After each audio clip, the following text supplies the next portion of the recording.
If y'all on the Clubhouse, share it on YouTube. Ain't rockin' with no false prophets. Don't know what that feel like. Don't wanna hear about your dream, no Martin Luther King, but this is real life. You came in like a savior, like you had a favor. My people still die. I can hear the pain and they still cry, they still sighing, you still lie. Ain't rockin' with no false prophets. We don't know what that feel like. Don't wanna hear about your dream, no Martin Luther King, but this is real life. You came in like a savior, like you had a favor. My people still die. I can hear the pain and they still cry, and they still sighing, you still lie.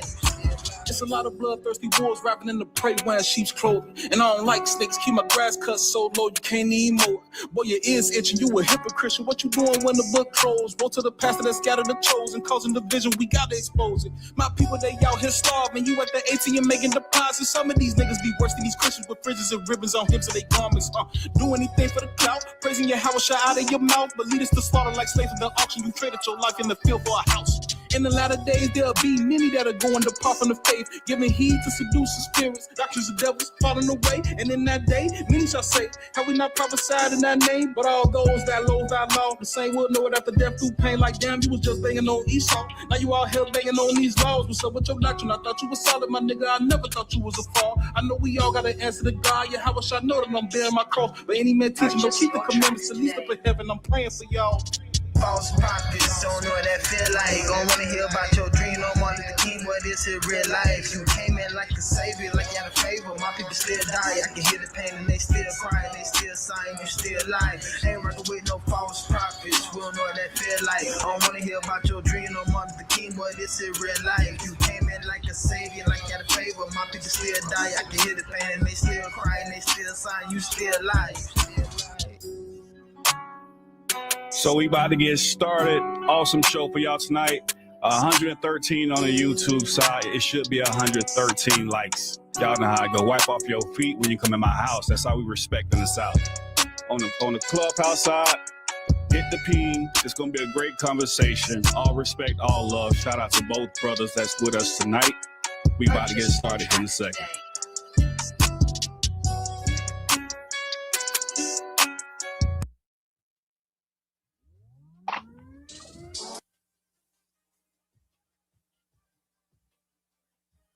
It's Friday night, and you know what time it is. It's another episode of Inside the Nation Radio with your host, Abaya Adanaya. Hit that subscribe and like button. It's showtime. Mic check, mic check. Hey, shalom, shalom, shalom, and shalom. Y'all know I've been doing that intro, shalom, shalom, shalom, since I started Inside the Nation. I don't even know how long I've been doing Inside the Nation, which probably is a shame. I think about 5 or 6 years at this point, somewhere around there, right? But that's how I always, start my intro, shalom, shalom, shalom, because I want to, brothers say shalom, brothers say shalom, some say shalom. Me, I say we all one body of Christ, you know what I mean? So therefore, I just want to greet brothers and respect how they, want to be respected. And I take it from there. But tonight, the reason I bring it up is because we have a conversation actually talking about the language itself. Is it shalom? Is it shalom? Is it shalom? Which one is it? Now, I do want to say this before we get started. I'm going to get the brothers in here right away. I want to say this before we get to the brothers real quick, right? Whatever you think it is, whatever you believe it is, whatever you believe the evidence shows or not shows, or what's sufficient, what's not sufficient, one thing should still be evident amongst all of us, and that's respect. You know what I mean? We all should respect each other. You know what I mean? This is the discussion, and the discussion is being had so we can increase, whether you increase and learn something new or you teach something new, whatever the case may be. So we just want to respect each other. So the brothers is going to start the conversation. This is how we're going to set it up. We're going to open up, get the brothers on here in a second. They're going to start off having a conversation with one another. After they have their conversation, we're going to move to a phase where I just ask each brother a couple questions. And after that, they're going to do a presentation each, okay? Going to make the presentation quick. And then after that, we're going to open up for questions. So if you got a question on the Clubhouse stage, or if you're calling in on the phones, when you call in on the phone, you get one question or comment. After you get your response, then you get one follow-up question or comment. After that, you're going to get out the phone line. It's not holding up the phone lines, holding, long, drawn-out conversation. Same thing on the Clubhouse stage. If you come up to the stage because you got a question or a comment, you get one question or comment. After you get your response, you get a follow-up question to comment, and then we're going to move you back to the audience. Each brother is going to have 3 questions. All right. A total of 6 questions. All right. Afterwards. And after that, we're going to shut it down because, a shout out to the big Shar Ahrayahla. He can't be on here too long. He is a brand new father. And we want to respect that and let him get back to his family. So we about to get the brothers on right now. Let me get them over here. Don't just take classes, take charge. Start your comeback today at PurdueGlobal.edu. Your girl Rose is ready for action. All right. On the YouTube side, y'all can see the brothers, right? Hey, drop a 1 in the chat. Ahrayahla, hey, Abaya, you're muted on the Clubhouse side. Oh, I don't want muted on the Clubhouse side. My fault. I appreciate that because I did the whole show that way. I didn't even see it. Hey, so the brothers, Ahrayahla and Zion, can y'all give a quick mic check? I just want to make sure them in the audience, they can hear y'all on both sides, YouTube and Clubhouse. Check. All right. Hey, on the YouTube side, if y'all can hear them, drop a 1 in the comment section. Yakira, KT, Tiara, can one of y'all tell me if y'all was able to hear the brothers or not? We can hear him. Awesome. Drop a 1, and I see all 1s. Okay, so we about to get things rolling. But again, before we do, right now, 212 people watching already. There should be 212 likes. Respect my house. In the South, when we walk in somebody's house, we dust our feet off on the rug. How you do that on the YouTube side is hitting that like button. Support the platform so we can continue to bring you more great topics and conversations like we're about to have.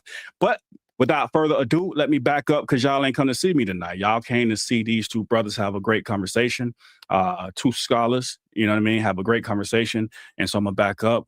Brother Zion Lexx and the brother Shar Ahrayahla.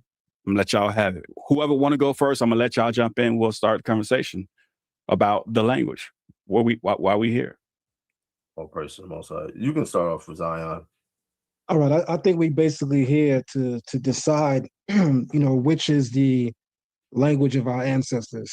I think we both understand that knowing what the ancient Hebrew language sounded like, knowing what the ancient Hebrew language grammar system was like, is imperative towards understanding the scripture.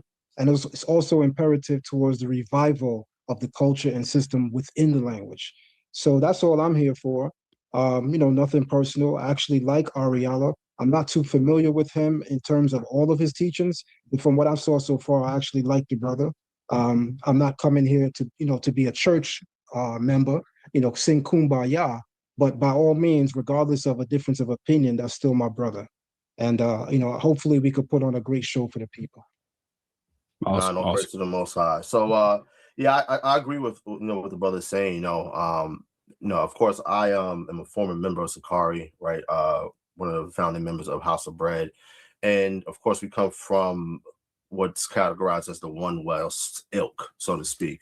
And, when I came into the truth back in 2018, I was very focused on learning the language. And I learned from the late great elder Comparative Semitic from the House of David. And as I embarked on learning the language and just learning the basics, I embarked to learn the language and understand the language, not to be fluent, right? Not to be fluent in speaking it, but truly to have a better grasp of the scriptures. You know what I mean? So, Isaiah 28 in verse 11 says, "For with stammering lips and another tongue will the Lord speak to this people," right? So over the course of time, our scriptures were translated into various languages. And it's very important to have a full grasp of the scriptures to understand the source languages. So that's what I embarked to do, brand spanking new in the truth. So, how I vocalize the Hebrew versus how the good brother Zion vocalizes the Hebrew, in my humble opinion, I think it's a matter of tomato, potato, and as we go through the dialogue, we can explore even that aspect a little bit more. Ready to complete the fit?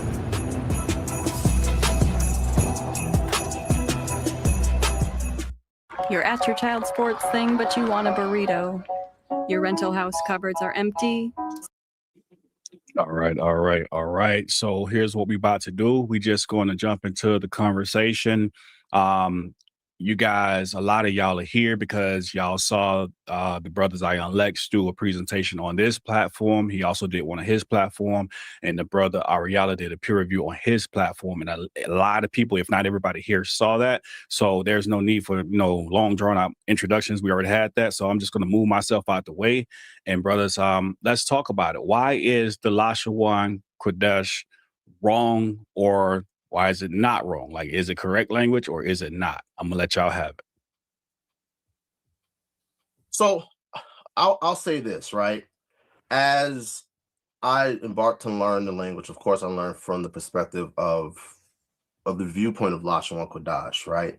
And I've said this for quite some time, that the syntax and the grammar that a lot of brothers employ who adhere to Lashawan Qadash is incorrect.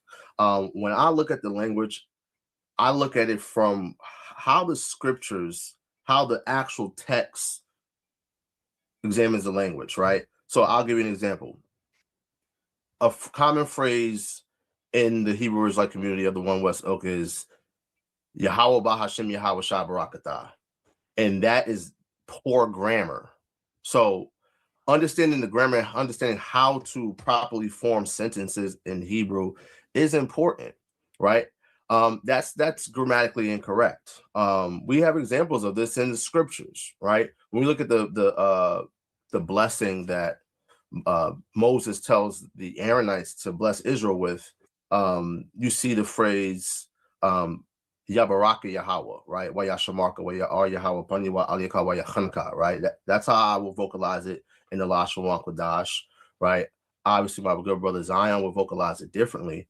But that grammatical structure is important, and brothers who are seeking to learn the language on this side, they don't look at it from the grammatical standpoint. What they do is they will employ English syntax to Hebrew.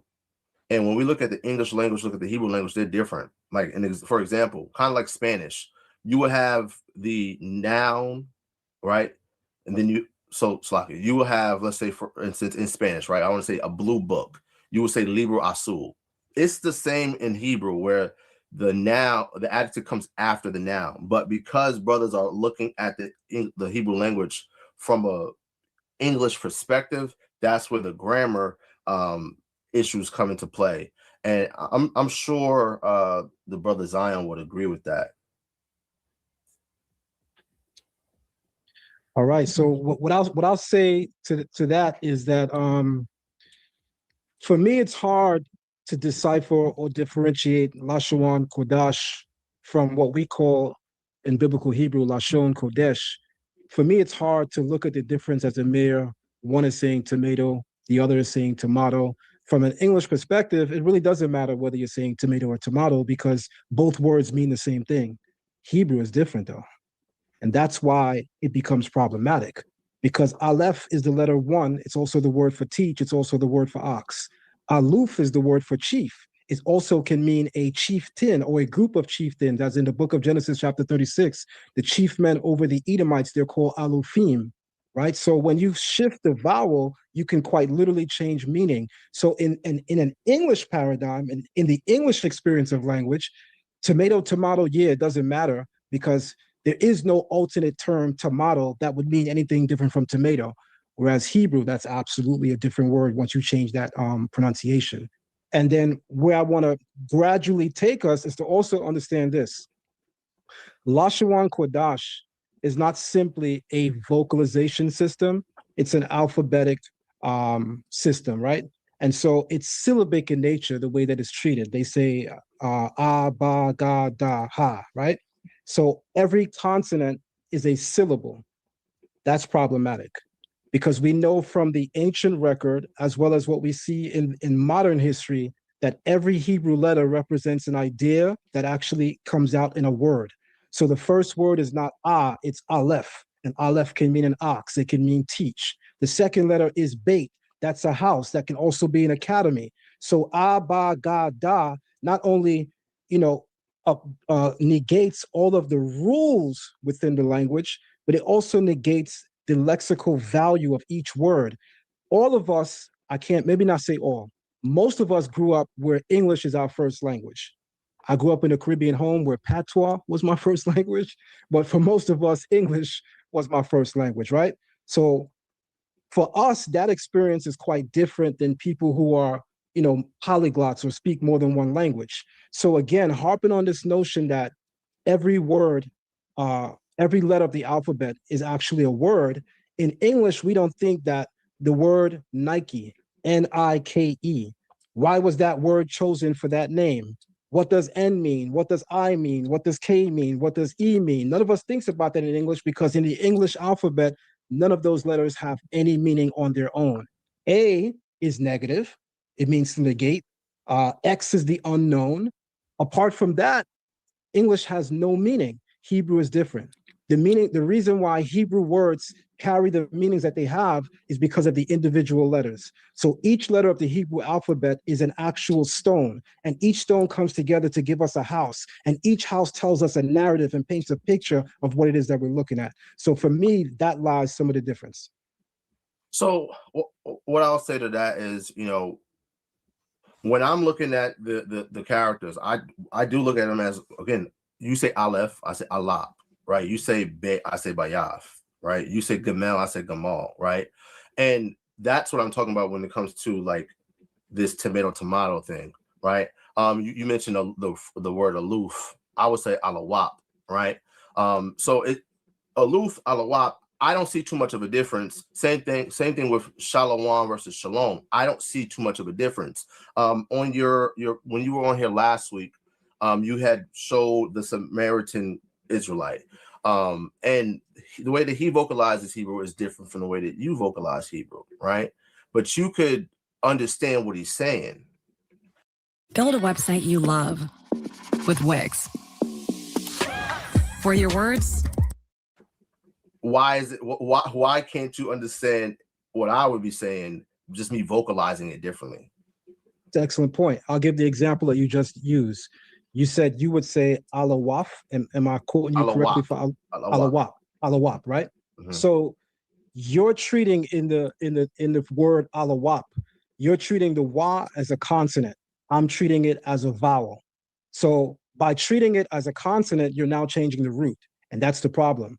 You see, in Hebrew, all meanings for Hebrew words are primarily based on a binary root that's consistent of 2 consonants, a triliteral root that's consistent of 3 consonants, and sometimes you have a root that is of 4 and even 5. Those are rare, but they do exist in the Torah. But we know that for the most part, when we talk about radical positions in letters, we know we're talking about the triconsonantal formation or the shoresh, the Hebrew root words. So by saying alawap, you've now introduced the letter wav as a consonant. By adding it as a consonant, you're now interrupting the meaning. It no longer carries the meaning of teach. It no longer carries the meaning of ox. That meaning comes from the consonants aleph, lamed, pe. You're adding aleph, lamed, wa, pe as a consonant, that wa. By adding that wa, you're adding to the meaning, to which I would have to ask, what meaning is that? Because we don't have any word in the Hebrew language with that meaning. So that's where it becomes problematic. And this goes for any given word that is pronounced in Lashawan Qadash, that is typically treated in Hebrew grammar as a vowel or vowel letter, and you guys pronounce it as a consonant. When you do that, you are disrupting the lexical value, or you're quite literally changing the meaning. Okay, so I'll give you an example. So when I pull up, for instance, the word aloof, as you call it, right? Mm-hmm. And I look at how it's used in the text, right? And let's say, for instance, it's translated 69 times in the scriptures, translated 57 times as Duke, right? You have the Dukes of Edom, right? As guide, 4 times, friend, twice, governor twice, captain once, governor once, right?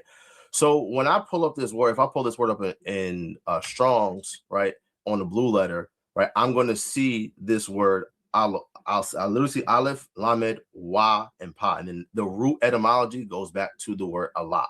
So I'm truly not seeing the difference. Again, I'm just vocalizing it differently than you are. The same way the Samaritan gentleman, he vocalizes the Hebrew different from you. The same way if you go to so-called Yemeni Jews, right? Their form of Hebrew is different and vocalized different from the traditional Masoretic Tiberian vocalization. And that's why I'm saying, to me, it's truly tomato in that regard. I definitely get that, but I'm gonna follow back and stress something that I mentioned a bit briefly earlier. So yes, when you look up the word aloof, or as you say, alawap, it'll be spelled aleph, lamed, wav, pei. That's a fact. But here's the thing. It brings you back to what's the root. And the root consists of 3 letters, not 4. Those 3 letters are aleph, lamed, pei, without the wav. And it's the Ahmed Lamed Pei that's the meaning of the word. That wav in the middle is the vocalization. It's not a consonant. If it's treated as a consonant, it's now disrupting the meaning. So what I'm saying now is the meaning, and this goes with all Hebrew words for the most part in the Bible, apart from, again, binary words, 2 consonants, or words consisting of 4 or more. But when words are rooted in a triconsonantal root form, it's always 3 letters. And in the word aloof, the root is not aleph, lamed, wav, pei. That's 4 letters. The root, as you could see right now on your screen, I know it's showing you that, it's aleph, lamed, pei. Mm-hmm. That's the root meaning. That's the lexical meaning. Now, tonage is added to add range to meaning, right? And this is why vocalization of the text within grammar is important, because when you shift tone, it'll dictate the tense, whether we're talking about the past, present, or the future. When you shift tone, it'll talk about who's speaking. Are you speaking? Am I speaking? Are they speaking? So by changing vocalization, we can determine whether or not it's a male speaking, a woman speaking. Are we speaking of the future, the infinitive? Are we speaking of the past, the perfect? Vocalization determines those things. What does not determine that is root. Huggies front blowout blocker versus chocolate syrup. I hear you. We just got, of course, we have to agree to disagree. I don't see it that way. And the same way you may look at a glass half full and I may look at it half empty. Same thing with the language. I'm looking at it because I understand that the writing system, right, that we employed, right, whether it's looking at proto-Sinaitic, right, whether you're looking at so-called proto-Canaanite, Paleo-Hebrew, right, that those scripts, that's an abjad, it's a consonantal language. I'm looking at these as consonants for that reason. Now, when we look at like a topic of matrices lectiones, and how that starts to get introduced into the Hebrew language, what I see is that the Hebrew language, like all languages, change over time, similar to English, right? If you look at a book that's written in Middle English, right, the average English speaker today is not going to be able to understand it, right? Because again, languages change over the course of time, and we're talking about Hebrew. Would you agree that Hebrew is the original source language? Absolutely. So when we look at, for instance, Genesis 11, right, the Tower of Babel, right, the Most High God sent his angels to come down and to confound languages. And now we see all these different languages. Some scholars may categorize these languages as Shemitic, right? They may categorize these as Indo-European. All this confounding of languages, all right, it all comes from that original Hebrew. And again, so when we look at just how language changes over time, you know, when I'm looking at the way that you vocalize Hebrew versus how the Samaritan gentleman vocalizes Hebrew versus how I vocalize Hebrew versus how a so-called Yemeni Jew in Yemen will vocalize Hebrew, what that just tells me is that language changes and that dialect and how people vocalize things changes over time. And there's various influences. Like, for instance, when we look at the Masoretic text, right, the Tiberian vocalization system. I saw your response to my response to you. You brought into history how the Sanhedrin, they left from Jerusalem, they made their way up to Yavne, all the way up to Tiberias, right? And that's amazing, right? So that vocalization system, a lot of scholars believe that the Palestinian vocalization system, which predates the Tiberians, a lot of scholars see that as, well, it's a continuation. But then you compare that to the Babylonian vocalization, that's completely different. And then that Babylonian vocalization gives way to the current Yemeni Hebrew, the way that Yemeni Jews speak Hebrew, right? So again, what I'm just looking over the course of history is how language changes, and all those language changes has to deal with how these different people who are speaking these languages interact with other people around them who speak different languages and or dialects. No, I definitely bear witness to the fact you're speaking truth on a great level. I bear witness to the fact that language shifts and it evolves, right? You have a consonantal drift. You have letters that can be deemed what we call nasalized letters. You have consonantal omissibility. So a word may begin in Egypt, but by the time it comes into the Hebrew language as a loan word, right, you may have a consonant being omitted, you may have a consonant added. In linguistics, that refers to the omissibility of consonants, suffixes in general. So I'm definitely understanding that point. Also towards your point that Abu Kohen, the Samaritan Israelite, when he spoke Hebrew, the Samaritan vocalization system employs the E, the I, the O, and the U vowel system. But when you heard him speak, he sounded slightly different than me. When you heard me speak, you heard me sound slightly different from him. So that goes towards the point that you had pointed out in your presentation. You had looked in Akkadian grammar, which I had made mention of, and you saw that the scholars said that they didn't know exactly how it was pronounced. But right below it, the scholar says, but we do know that they use A, E, I, O, and U, and we know what their consonants were. So that's the same point towards the Samaritan Israelite. He has the A, he has the I, he has the E, he has the U. We're using the same consonants. We're using the same vowels, but because of the fact that he's in the region of Samaria and they have a tradition that develops there, they practice the language slightly different based on their tradition, so to speak. And that happens in Afro-Asiatic languages. That happens in every language throughout the world. But I definitely want to get a very, very important point across about scholars. You made mention that the scholars show the migration of scholars going from Jerusalem to Tiberias, and scholars also point out how language evolves. So on the note of scholars, I'll ask you this question. Since you are looking at what scholars has to say in some sense about the history of the language evolution, what scholarly attestation do you have or have you been aware of that is in agreement with Lashawan Qadash and its system? Anything from the current modern world or in the ancient world? What academic sources rigorously agree with those points that you have? Gotcha. So give me 1 second. So this is from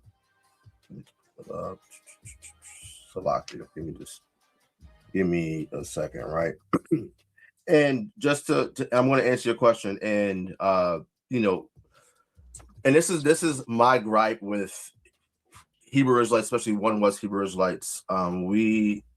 A lot of times we just regurgitate things that we heard people say, right? And we don't look into it. And so to that point, right, this source right here is from, give me a second. This is second edition Basics of Biblical Hebrew Grammar by Gary D. Pratico and Miles V. Van Pelton. So in chapter 2 of this book, right, it says that advanced information, alternative vowel classification. Originally, there were only 3 vowel classes in Hebrew: A class, I class, and U class. The other vowel classes, E class and O class, developed later. The E class developed from the original I class, and the O class developed from the original U class. For this reason, most grammarians prefer to divide Hebrew vowels into 3 A, I, U rather than 5 A, E, I, O, U classes. By doing this, E class vowels are considered to be a subset of I class, and O class vowels are considered to be a subset of U class. So when it comes to Lashawan Qadash, right, it's commonly stated that there's only 2 vowel sounds, right? Ah and I, right? Well, what I will say is that when you really look at it, not necessarily, you do have a U class sound. For instance, I'll give you the word Torah, right? We, depending on who you ask, right, who follows Lashawan Qadash, they'll either say Thawara or Thora, right? That all gives you that oo sound, right? Another example would be so what I'm thinking of, Jerusalem, right? Some would say Yerushalayim, some would say Yarowashalayim, right? And depending on how you're looking at it, again, you have that U class with that all sound. Okay, I like that. Two things. I'm going to make a statement, but I want to ask you a question. Are you aware of a teaching in the New Testament that speaks of Jerusalem on high, the Jerusalem in heaven? What particular? It's in the book of Revelations. The book of Revelations mentions there being a Jerusalem in heaven, or quote unquote, a heavenly Jerusalem. Are you familiar with that? What exact chapter and verse are you speaking of? Okay, I could give you the exact one right now. Just give me a second. I'm familiar with the book of Revelation. Yes, yes.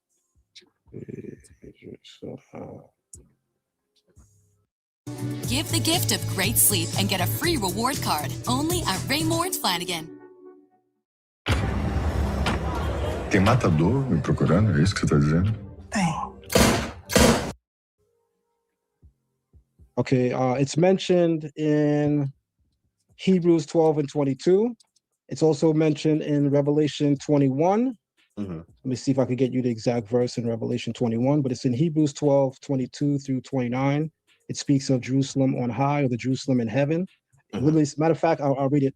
But ye are come unto Mount Zion, and unto the city of the living God, the heavenly Jerusalem. Are you familiar with that? Okay, so I want to make a point now. So towards the point of pronunciation, here is an example from scriptures why pronunciation matters. You would agree, and I don't mean to be silly, but you would agree that most human beings have two hands.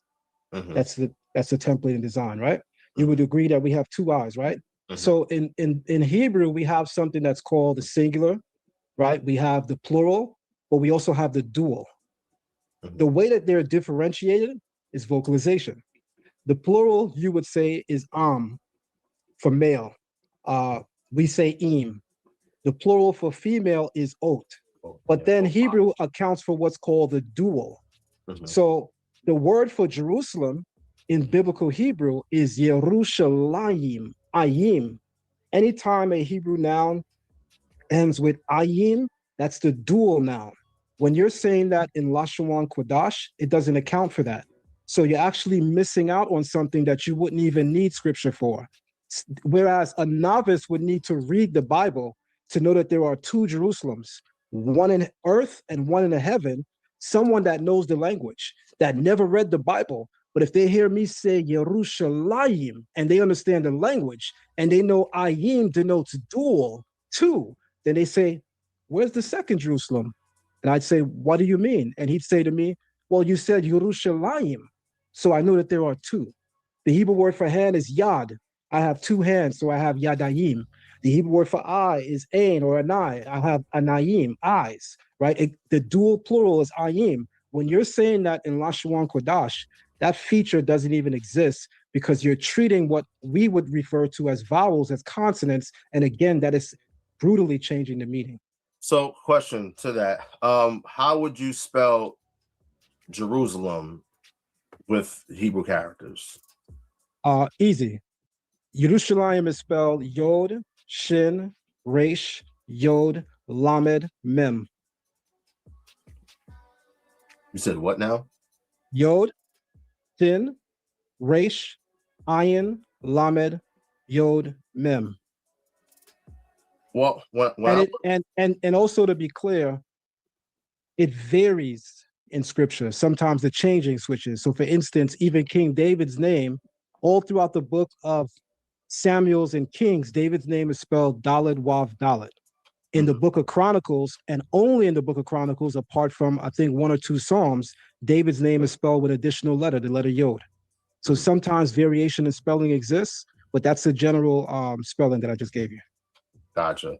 So I'll be honest. I've never seen it. I've never seen Jerusalem with the Yod Mem at the end. I'm looking at it and I see, okay, that makes sense, right? But I'm seeing Yod Resh Wav Shin Lamed Mem, and then Yod Resh Wav Shin Lamed Yod Mem. Those are the two variations. So you mentioned the book of Hebrews. can you show me the book of Hebrews is translated from Greek. The same thing with the book of Revelation, not Hebrew. But again, I do see that. I've never noticed that. So that's very interesting. With that said, I think if you were looking at a text where it spells it one way versus another place in the text where it spells it the other way, you would vocalize it based on what you're seeing. And so I would vocalize it as Yerushalayim or Yerushalayim. Simple, and again, honestly, that difference to me again still leans to tomato. But yeah, okay, that's interesting, brother. Okay, I definitely enjoy that sentiment. What I definitely want to question you though is again on sources. You mentioned that there's an academic source that speaks of a Hebrew originally having A, I, and E. And if I'm saying something wrong, stop me. You said that the development of O and U comes much later, but Hebrew did in fact have A, I, and E. So it was A, I, and U. So okay, so A, I, and U. Mm-hmm. So if you are acknowledging that there's an actual source that says that, how would you deal with that in ideology as it pertains to Lashawan Qadash? Because Lashawan Qadash doesn't bear witness to the U. So again, the example that I gave with Torah and Jerusalem, right? That depending on how you're looking at it, some people will say Thorah, some people will say Thawara, right? Some people will say Yarowashalam, some people will say Yerushalayim. So depending on how you're looking at that all sound, that's that U class that is being attested to there. That's what I would say to that. Okay, I enjoy that. And again, on the notion of dual plurals and why I believe and why scholars are saying that vocalization matters, even the word for heaven, like in Lashawan Qadash, how do you say heaven? Shamayim. Say it again? Shamayim. For zero, I can give my customers more ways to pay.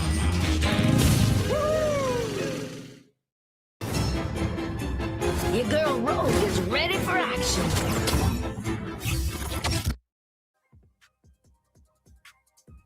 Shemayim? Shemayim, yep. Khan. Okay. So, all right. So we say Shemayim, right? And again, that ayim is a dual plural. And we know that because there are different levels of heaven, right? Even the Hebrew Bible employs 7 words to describe heaven. It's not always the word Shemayim. Sometimes it's the word Rakia. Sometimes it's the word Zevur. There are 7 words that describe the heavens because there are literally 7 heavens or 7 dimensions or layers to what we call heaven. That is within the language itself. The language captures that. When you say heaven, you know that there's more than one. So that's in part why I'm saying vocalization matters. I'm not sure if Abia has any questions for us, because I would definitely like to see what your presentation is with respect to what I shared, because you responded to my presentation here, and then I responded to your presentation, and I'm now waiting to see what was your response. So unless Abia has anything for us, I would definitely love to see what was your response to what I shared, or if you have anything new to add. Gotcha. Yeah. So before I do that, I wanted to ask you a question. How would you vocalize the phrase "my God," and then how would you vocalize the phrase? Oh, well, not the phrase, the name Elijah. All right. My God is Eli. Eli. The yod at the end is possessive. My God. Right. My God. Mine. You can say of, right? It's possessive. The yod at the end is possessive. We refer to Elijah as Eliyahu. Eliyahu. Gotcha. So I know, for, you've been in this thing for years. And I know you were other OT only persuasion for some time, right? So I want to go to the book of Matthew chapter 27, verse 46. And this is right before Yahweh Shai, you would say Yeshua is getting ready to give up the ghost. So verse 46, it says, and about the 9th hour, Jesus cried with a loud voice, saying, Eli, Eli, lama sabachthani. That is to say, my God, why hast thou forsaken me? Some of them that stood there, when they heard that, said, this man calleth for Elias, which would be Elijah. And straightway one of them ran and took a sponge and filled it with vinegar and put it on a reed and gave it to him to drink, right? So my question is, if the phrase "my God is Eli," right, and you would vocalize Elijah as Eliyahu, how could someone who was listening to Christ mistake him saying Eliyahu versus Eli? I think that's subjective because I don't know what would be their thinking. There could be a number of reasons. So if I could be brutally honest with you, I don't know how that could be reconciled. There could be a number of reasons for why that was, right? Who was close to him, whether or not it was a third party, did somebody directly hear him say it? I don't know what all of those factors are. But what I do know, and I'm glad you brought that out, is do you believe that that Yeshua spoke Hebrew, or do you believe he spoke in Aramaic? I believe, based on what I see in the scriptures, that every example we see of him speaking, right? Someone attesting to him speaking, it always says in the Hebrew tongue, right? Even when he was crucified, his inscription, it was written in Latin, Greek, and Hebrew, not Aramaic. So, well, I'm not going to go on the record and say I don't think Christ understood Aramaic. I'm sure he probably understood some Greek too. But I wouldn't say that was his normal day-to-day language, because again, I'm looking at what the text tells me. What the text tells me, every example of someone attesting to him speaking to them, it always says in the Hebrew tongue. So the reason why I asked about Matthew 27:46 is because according to Lashawan Qadash, right, we would say my God is Aliyah, right? The yod again at the end denoting possession. Allah meaning God, Yah, my God, right? And then we would say Elijah's name, depending on where you're looking at it, because like Elijah's name is rendered Aleph, Lamed, Yod, Hey, Wav, and sometimes it doesn't have that last Wav. So for instance, Malachi 4 and 5, it's rendered without the Wav. So Elijah's name is either Allah Yahweh or Allah Yah. So Allah, so them hearing him saying Aliyah, right? And them thinking, is he calling on Elijah, Aliyah? Like, that's easy for them to mistaken. I don't see how that works if my God and Elijah is Eli versus Eliyahu. Well, I could tell you since what he spoke wasn't written, there's a lot of things that could have been mistaken for as well. Aliyah is an ascent. When a plane goes up, the plane is making an aliyah. It's going up, right? Our burnt offerings is called an olah, spelled the exact same way, aliyah, olah, right? So there's a number of words that can be mistaken. So that proves the point that I'm making, which is what I've said to you, that if that phrase can easily be misunderstood, because based on pronunciation alone, phonology alone, there could be a number of words that's referring to. Whenever I ask someone what is their Hebrew name, and they say it to me, and it's a name I don't really recognize because that could be a couple of different words based on the spelling, I always ask them to spell it for me. Because if you're spelling it with the ayin, I now know what you mean. If you spell ra'ah, which is the Hebrew word for what? We don't know what that is. It could be C, but that's also the same spelling and vocalization of evil. If you change the letters from an aleph to an ayin, you're now talking about the word evil. So I might say ra'ah, right?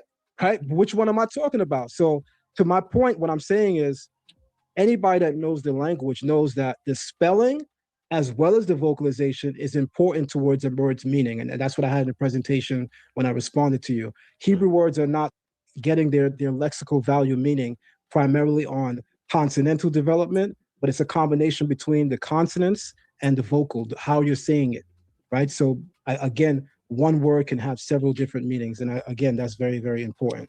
But well, let me ask you this.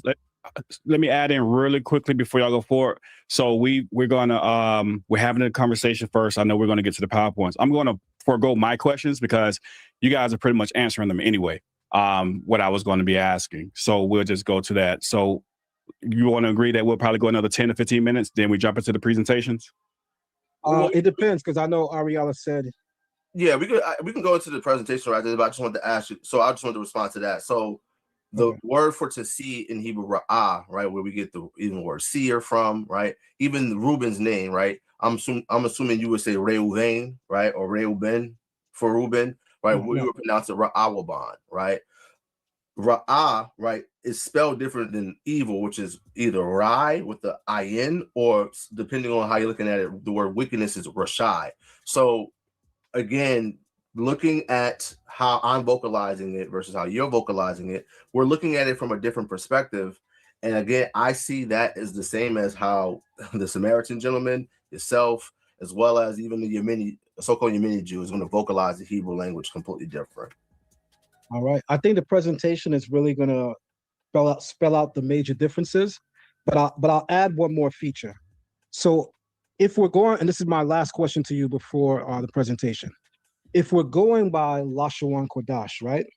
You have the word. I noticed on your Facebook page you call yourself the Goyim Killer, right? I read that was old. That was old. That was very. No. I don't even know how to change that, John. But yeah. I like the term. I dig it. I like the term. But I noticed that you wrote it in Lashawan Qadash. But that's not my point that you wrote it there. But I know Hebrew, so I knew what you were saying. You were calling yourself the Goyim Killer. So on the note of the word for killer, ratzak, which you would say ratazak, right? Going through the Hebrew verbal system, how would you say in Lashawan Qadash, he killed, she killed, they killed? Based on grammar, how would you differentiate between who's doing the killing? Him, her, they. How would you pronounce it, or how would you spell it? What would you do to change that meaning?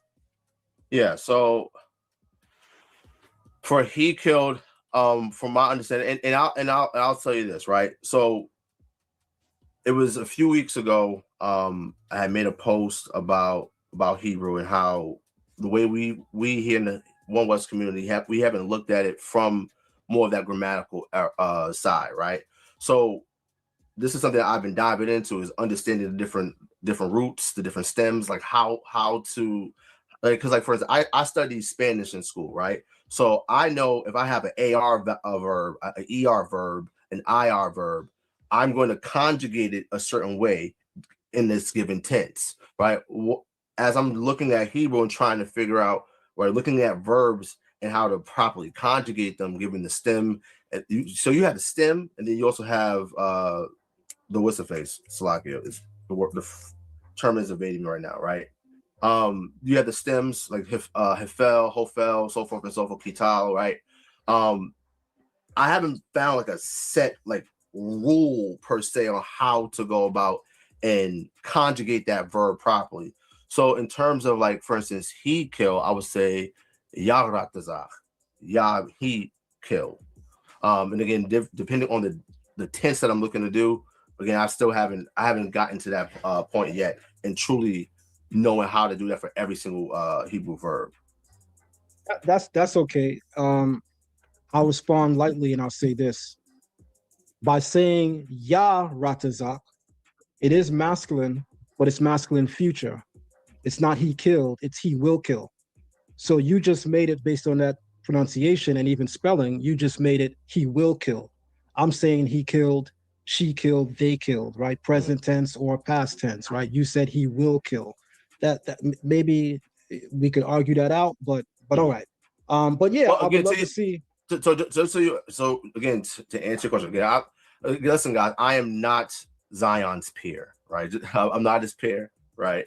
He studied the intricacies of Hebrew grammar and these stems and these roots a lot longer than I have, right? As I'm growing more and more, I'll give you an example. Like for instance, within the Hebrew Israelite community, right? There's a Lord's Prayer that has been said by Hebrew Israelites of One West for I don't know how long, decades, right? And it's coined Adawan Palal, which don't make sense because the word Palal is a verb, which means to pray, right? The word for prayer is different. It's Stapala, right? So I actually, as of recently, right, went and retranslated the Lord's Prayer, given these different roots, right, and looking at how it would actually be rendered given the stem, the tense, and all those different things. But that's not something I have mastered just yet.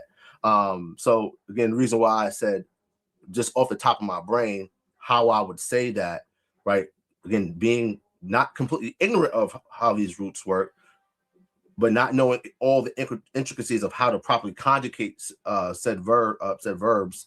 That's why I said Yaratazah. All right. I think that we could definitely go ahead and see what you have to present, and then I'll present, and then Abia, it's your show. I'm not here to dictate what happens next, but he's going to present, I'm going to present, and then you're going to administer the show the way in which you want to. When I saw the domain was available, I was like, I'm taking it, I'm trademarking it, I'm going with it. Hi, I'm Aaron. I'm the owner of Cupperpug. Right. That's the format. Listen, before we get to that, these brothers are bringing y'all, I don't care what your stance is, these brothers are bringing out some valuable information and taking their time out.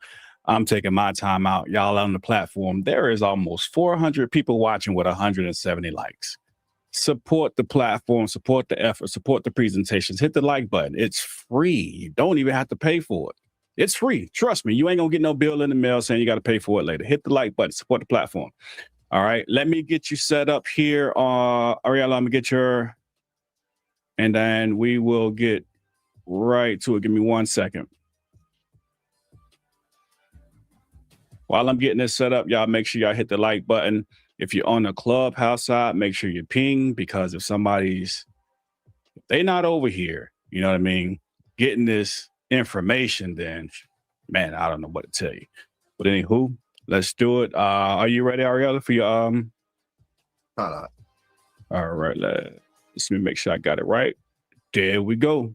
We on the screen, and whenever you want me to go next, just let me know, and I'll be on the next one. Gotcha. So again, I want to give all praise, glory, and honor to the Most High God, Yahweh, and I do so in the name of His only begotten Son, the Mashiach Yahweh Shai, who the world called Jesus Christ.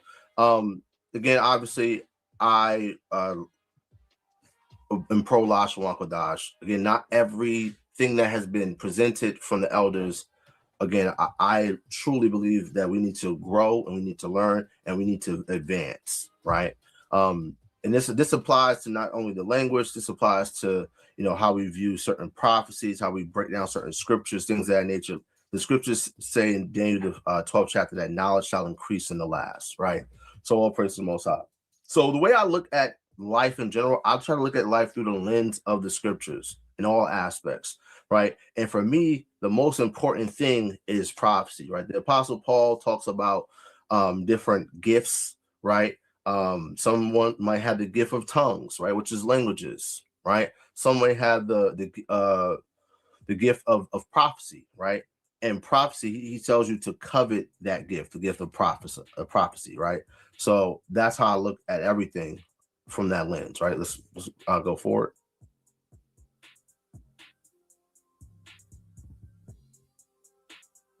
Oh, dang. What's going on? Can you not see it?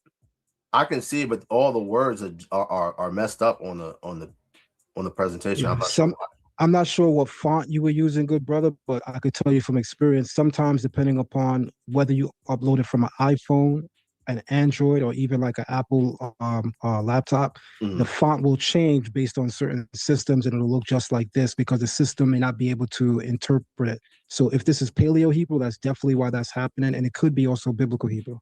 Gotcha. Yeah. Actually, it did come through that way.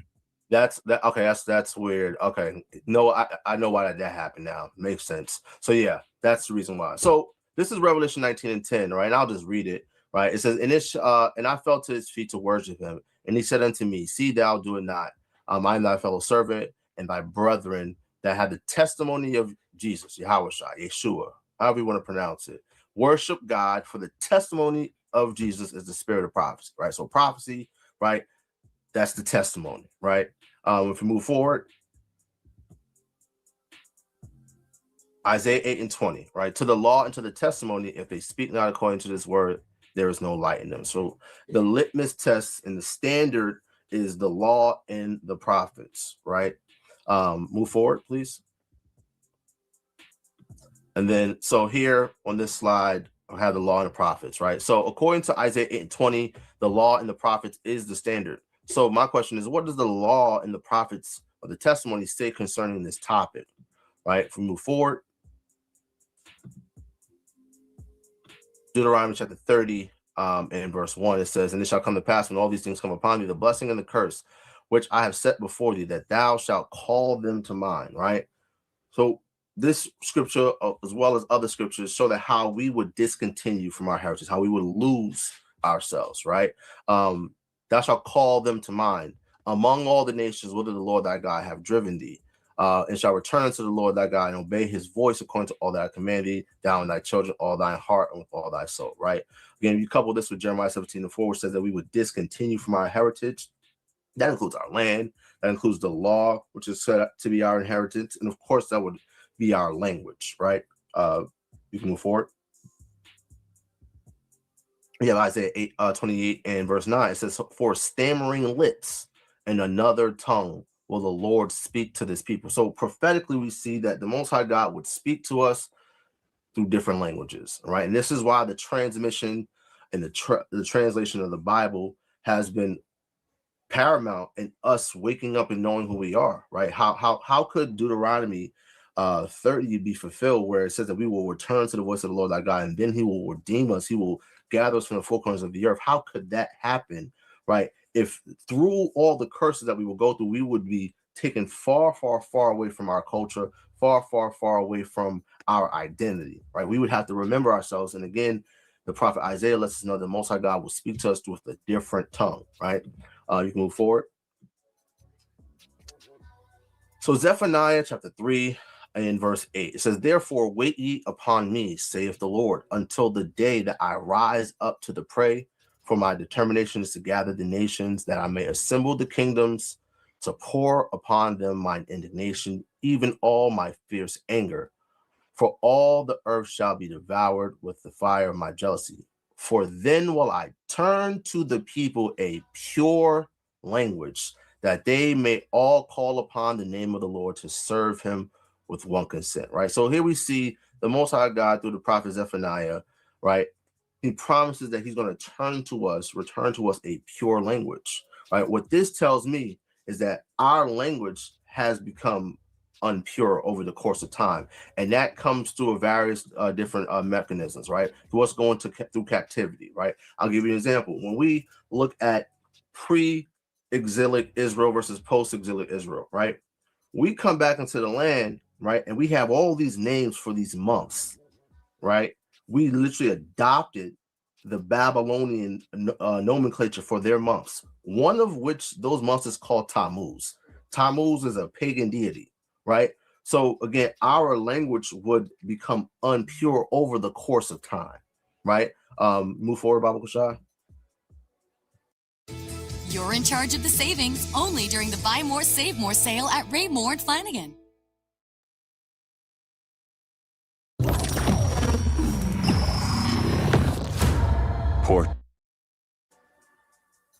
Right. So Isaiah chapter 19, right? Now, this is a prophecy that sometimes Christians will conflate and try to make it seem like it's dealing with non-Israelites, right?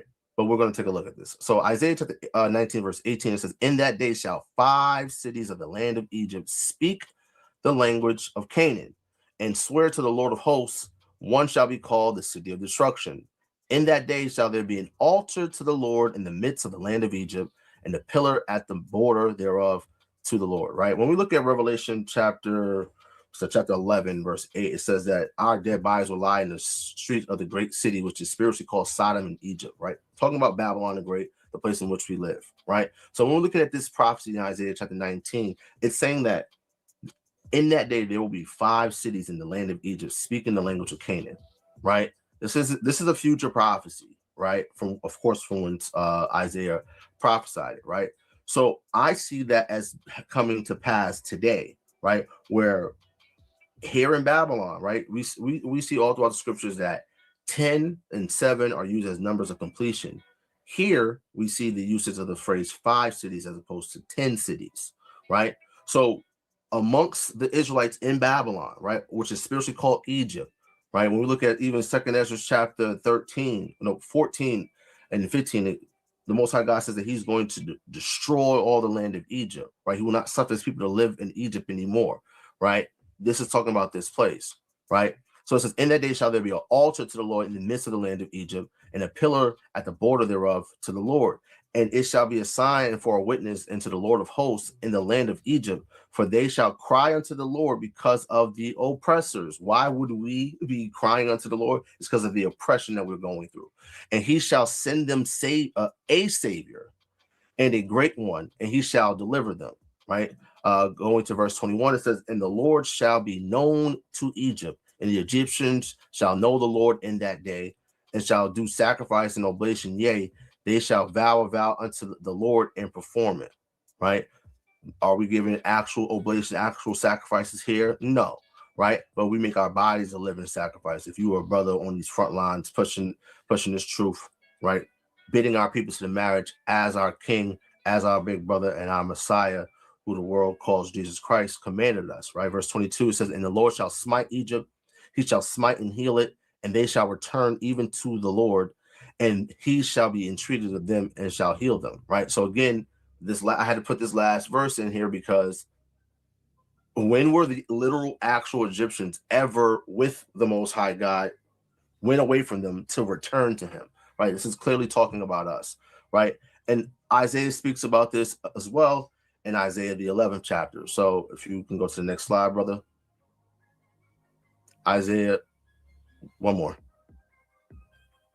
All right, so Isaiah 11 in verse 11, it says, and it shall come to pass in that day that the Lord shall set his hand again the second time to recover the remnant of his people, which shall be left from Assyria and from Egypt and from Pathros and from Cush and from Elam and from Shinar and from Hamath and from the islands of the sea, right? Again, recover the remnant of his people from Assyria and Egypt, the first two countries that are mentioned, right? Verse 12, and he shall set up an ensign to the nations and shall assemble the outcasts of Israel and gather together the dispersed of Judah from the four corners of the earth, and there shall be a highway for the remnant of his people, which shall be left from Assyria, like as it was to Israel in the day that he came up out of the land of Egypt. So again, going back to Isaiah chapter 19, this is clearly talking about the actual Israelites, right? So again, if you move forward, right, we have Joel, the second chapter, right? Tying us back into Zephaniah chapter 3, which says that the Lord is going to turn to us a pure language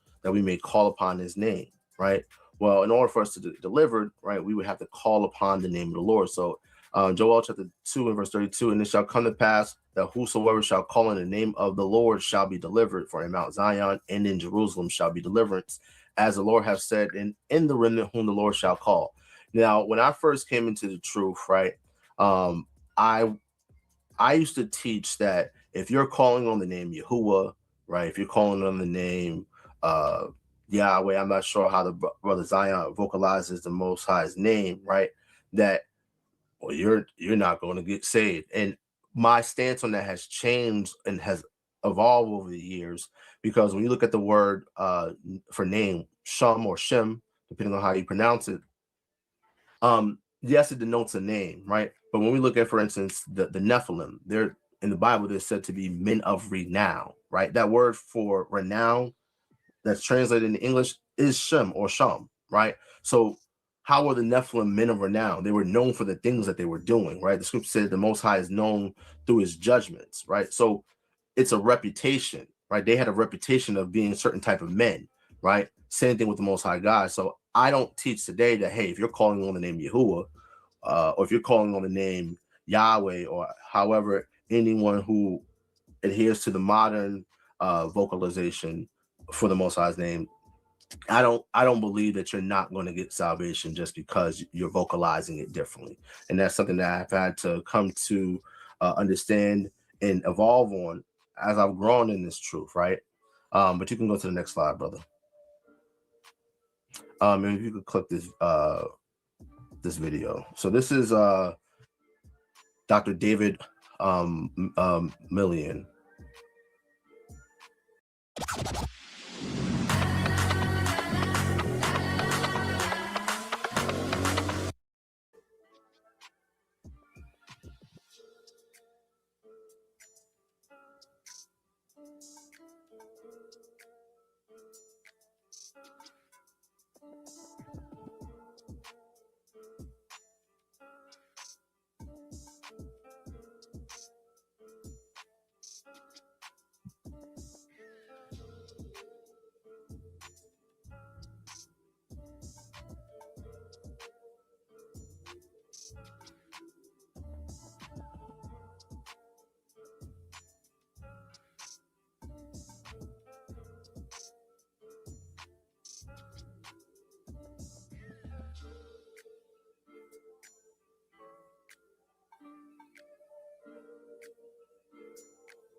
If you don't want to play it, I can just play it in my microphone and they can hear what the gentleman's saying.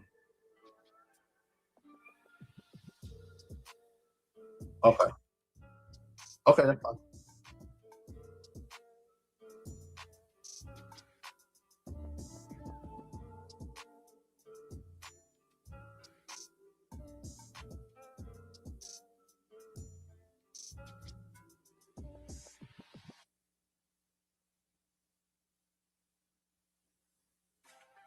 Headlines saying that he determined that the people who developed this script were speakers of Hebrew. His arguments haven't convinced many other scholars, simply because the inscriptions being damaged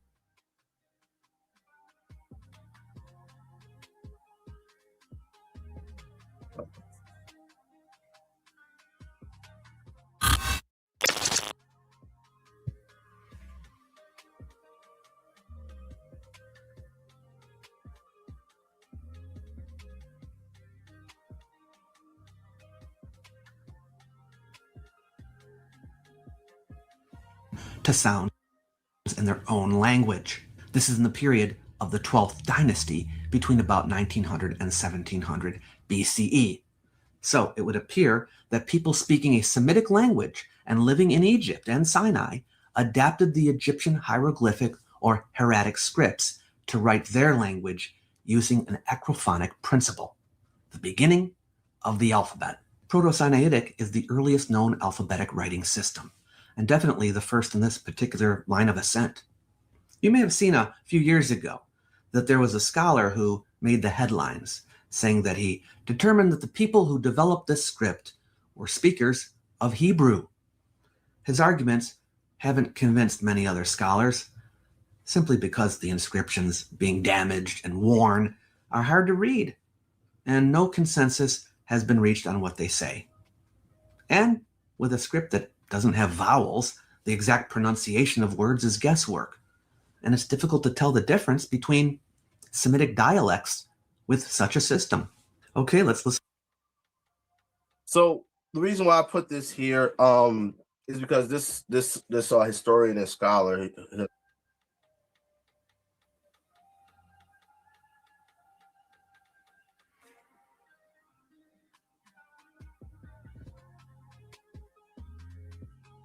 Okay. To sounds in their own language. This is in the period of the 12th dynasty between about 1900 and 1700 BCE. So it would appear that people speaking a Semitic language and living in Egypt and Sinai adapted the Egyptian hieroglyphic or hieratic scripts to write their language using an epigraphic principle, the beginning of the alphabet. Proto-Sinaitic is the earliest known alphabetic writing system, and definitely the first in this particular line of ascent. You may have seen a few years ago that there was a scholar who made the headlines saying that he determined that the people who developed this script were speakers of Hebrew. His arguments haven't convinced many other scholars, simply because the inscriptions being damaged and worn are hard to read, and no consensus has been reached on what they say. And with a script that doesn't have vowels, the exact pronunciation of words is guesswork, and it's difficult to tell the difference between Semitic dialects with such a system. Okay, let's listen. So I hope brothers and sisters were able to hear that, right? So the reason why I brought this out is because, again, when it comes to Semitic languages, whether you're looking at Hebrew, looking at Phoenician or Canaanite, Moabite, what have you. Every Monday and Tuesday, the NBA is on NBC and Peacock. 2 nights of NBA action. Every Monday and Tuesday. Looking at these inscriptions, on a lot of these inscriptions, it's hard to really read a lot of these things because they've been damaged and weathered over time. Not only that, again, he attested to the fact that there's no vowels in that particular script there. So it's hard for scholars when they're deciphering languages and when they're looking at languages to know how they were pronounced. Now, in my peer review of the good brother Zion, I noted how in one of the sources that he presented last week, that the scholars say that since there has been no active speakers of the Akkadian language, which is categorized as a Shemitic language for some 2 millennium, that it's impossible to determine exactly how the language was pronounced. And the pronunciation of a language, right, whether you're looking at vowels or consonants, they don't know, right? The pronunciation used by scholars is merely an educated guess. This gentleman said it's guesswork. And then in the source that the brother Zion have brought out, it says based largely on comparison with languages related to Akkadian, such as Arabic, Amharic, and Hebrew. Now, I didn't get a chance to put it into the presentation, but this gentleman, he actually does a video where he describes how the Akkadian language, which is a Shemitic language, how the writing system was deciphered, right? It took years, right? And again, as scholars, regardless of whether they're saying there's vowels present or not, right? They don't know how it sounded. There's no way for them to know how it sounded. It's all guesswork. Okay, so that's the point that was being made in that peer review. But we can move to the next slide. So scholars, as they look at the Hebrew language, they look at Aramaic, they look at Arabic, they utilize this term called matres lectionis. Right now, let's just think about, what does the word matres lectionis, what does that word sound like? Right, it's Latin, right? So it's a Latin term, right? And it's believed to be a translation of a more original Hebrew term, king Kiryah, right? Which is mother of recitation, mother language, right? Essentially, right? So when we look here at matres lectionis, right? The use, right? The first use of that phrase goes back to the mid 1600s, right? A gentleman by the name of B. Walton is attributed to being the first person in English to use that term, right? Where he says that the ancient Hebrew vowels are yet commonly called matres lectionis because they direct the reading in books not printed. Now, when we look at this original Hebrew term, there's no Talmudic reference to this term, right? And then the earliest use of this term has been credited to a 10th century Karaite scholar who is said to have used the Arabic equivalent, right? Arabic and Hebrew, very similar languages, in his Arabic commentaries of the Bible, right? And this is something that was going on in his day because they were ruled by the different caliphates of Islam, right?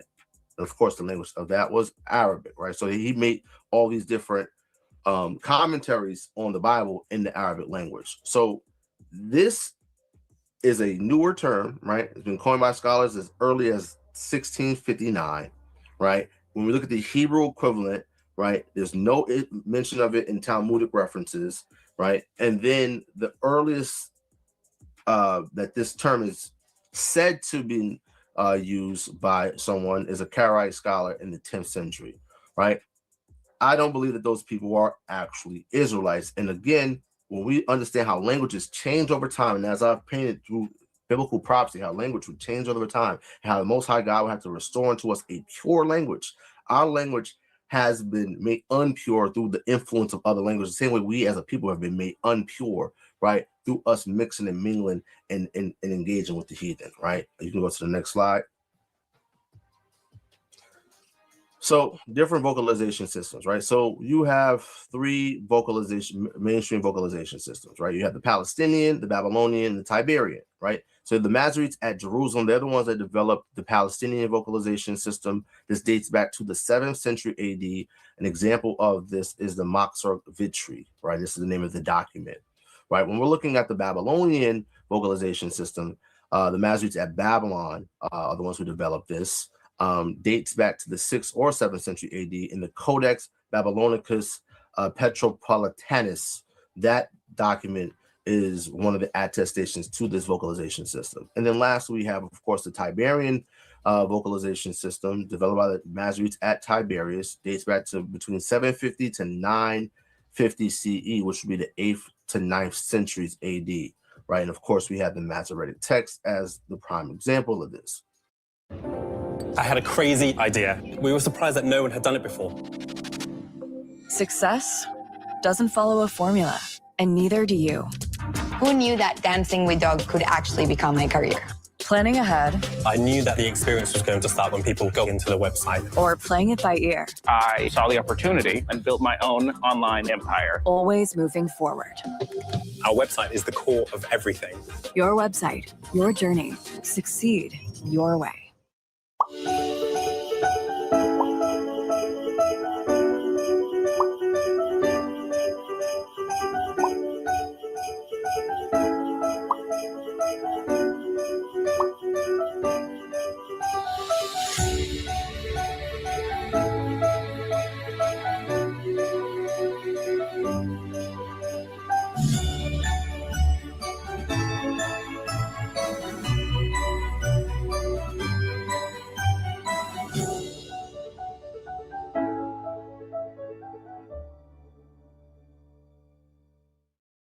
Right. So when the thing that's glaring to me, right, and I just want to correct something that the brother Zion said in his response to my response. I don't teach the Khazar theory, right? I believe that modern day Ashkenazim, right, which are not Israelites, they're not descendants of Abraham, Isaac, and Jacob, they are descendants of converts. Those converts, the primary progenitor of those converts is an individual by the name of Onkelos. He is attested to in the Talmud, right? He is a convert, and then the Jewish encyclopedia attests to the fact that German Jews, Ashkenazim, this is where they get their zenith from, right? They descend from this guy Onkelos, and which is known as the Kalanimus family, right? So I'm not teaching anything about a Khazar Jew, right? But I'm talking about the Tiberian vocalization system and these different vocalization systems. These came way much after the vast majority of the children of Israel, right, who we are the descendants of, were cast out of the land, right? The vast majority of us was either killed, enslaved during the siege of Jerusalem, right? The first Roman-Jewish war. Then, of course, the remnant of us that was there, we had the Bar Kokhba revolts, right? Of course, after that, there was a small remnant, and they were able to make their way out of Jerusalem, move further north into to Rome's Syrian province, right, where they had a little bit more freedom. But as we look at the history, these individuals, right, their freedoms were infringed upon, right, and the Sanhedrin starts to die out, right, well before this time frame, right. So let's move forward. So looking at the Palestinian vocalization, according to Jeffrey Kahn, the Palestinian vocalization reflects the Hebrew dialect of Palestine from the 6th to the 8th century, long after it had become extinct as a first language before the 3rd century. Angel, Science, Badlos, and Kahn agree that the Palestinian Hebrew was a distinct dialect to the Samaritan Hebrew, the Hebrew recorded in the Dead Sea Scrolls, and to the Babylonian and Tiberian Hebrew, right? Now, why is this important? Now, my brother Zion, he brought out how the Masoretic text of Isaiah 44 and the Dead Sea Scrolls, that in the Masoretic text you have this vowel mark, this nakud that's put there, but in the Dead Sea Scrolls there's an extra y put there for the phrase for as he was vocalized yeshurun, right? So this is important to understanding that, right? How these are distinct dialects. Okay, when we look at who the community that was behind the Dead Sea Scrolls, these were the Essenes, right? They were a very distinct sect, right? They were different from the Sadducees, they were different from the Pharisees, and they looked at the rest of Israel as a bunch of sinners that are all going to die, right? That's how they got down, right? Listen, there's a group today, right, within our community that has a very similar outlook on the rest of us. That's just a little joke, right? But let's move forward. So then the Babylonian vocalization. So Babylonian Hebrew is said to have reached its peak in the 8th to 9th century, being used from Persia to Yemen. It gave rise to Yemenite Hebrew. So again, if if anyone just goes online and just looks up Yemenite Hebrew, right, versus modern Hebrew versus Samaritan Hebrew, you will literally hear these individuals speaking differently, right? And all this goes back to their traditions, right? Their vocalization traditions, right? Who's to say which one is correct, right? It's hard to say. And what I think is interesting is that our King and our Savior, Hamashiach Yahushua, during his ministry, he truly preached against the upholding of traditions to the standard of the law, something that the Pharisees and the Sadducees both did, right? And this is just the nature of Israel and the state that we were in at that time, and there's no new thing under the sun, right? If you don't, there's brothers that if you don't believe what I believe, you ain't my brother, right? If you don't vocalize the Hebrew how I vocalize the Hebrew, oh no, we're not dealing with that, right? This is the mindset of our people. This is why at One West they said, oh, that modern box, man, that's that Yiddish. And it's not Yiddish. The brother Zion, he made that very clear on his presentation last week. And I've been saying the same thing for quite a long time, right? My previous channel got deleted. I had Hebrew lessons on there, and I literally went into how. Give the gift of great sleep and get a free reward card only at Raymore Flanagan. Tem matador me procurando? É isso que você está dizendo? The modern box script, right, is used to write Hebrew. It's also used to write Aramaic, and Yiddish and this script are not synonymous, right? So again, this is just the mindset of our people, right? And these traditions, right?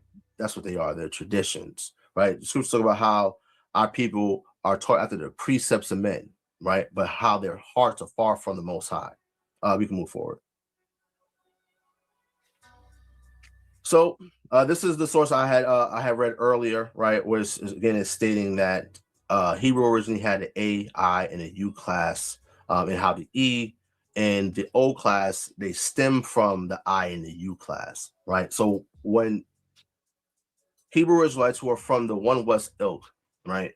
When they say, oh, there's only a A and an I sound in Hebrew, right? That's not necessarily true, right? Even how we would pronounce certain words. And again, I gave that example of the word Torah, right? And the word Jerusalem, right? Some would pronounce it Thawara, some would pronounce it Thorah, right? Some would pronounce it Yahweh, some would pronounce it Yerushalayim, right? That all sound is that U sound right there. But we can move forward.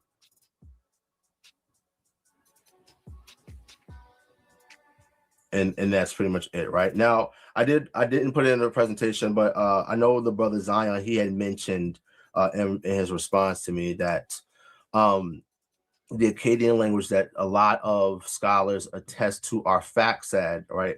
And the descendants of Arphaxad being the original inhabitants of Acadia, right? Of Akkad, right? Now, first and foremost, the city of Akkad, it's never been identified, right? They have never found and said, this is in fact the city of Akkad, right? So there's not much archaeology on that. And then even scholars are not in agreement on who these individuals were. Now, when we look at even, for instance, the writings of Josephus, right? Josephus states in chapter 6, I forget which book this is. I have a full compilation of the writings of Josephus. But he says, Shem, the third son of Noah, had 5 sons who inhabited the land that began at Euphrates and reached to the Indian Ocean. For Elam left behind him the Elamites, the ancestors of the Persians. Ashur, which would be the Assyrians, lived at the city of Nineveh and named his subjects Assyrians, who became the most fortunate nation beyond others.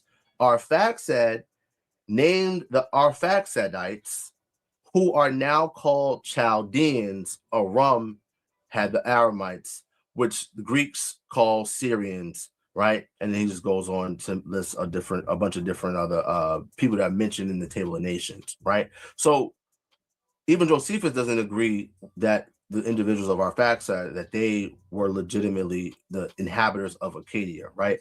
Other sources state that the phrase Arphaxad, which I would pronounce Arpachshad, right, or Pakashad, that literally goes back to Ur of the Chaldeans, right? So we know Ur is the city in which Abraham was born, right? And of course, he makes his migration northward, as the good brother Zion mentioned in his presentation last week, where of course made his way into the Levant, of course into Egypt and whatnot as well, right? So again, when it comes to the Akkadian language, right, Akkad, as we see in the scriptures, was founded by a Cushite, Nimrod, right? We even look at a city like Babylon. Babylon was ruled by Nimrod at one point. Babylon began to be ruled by the Elamites at certain points.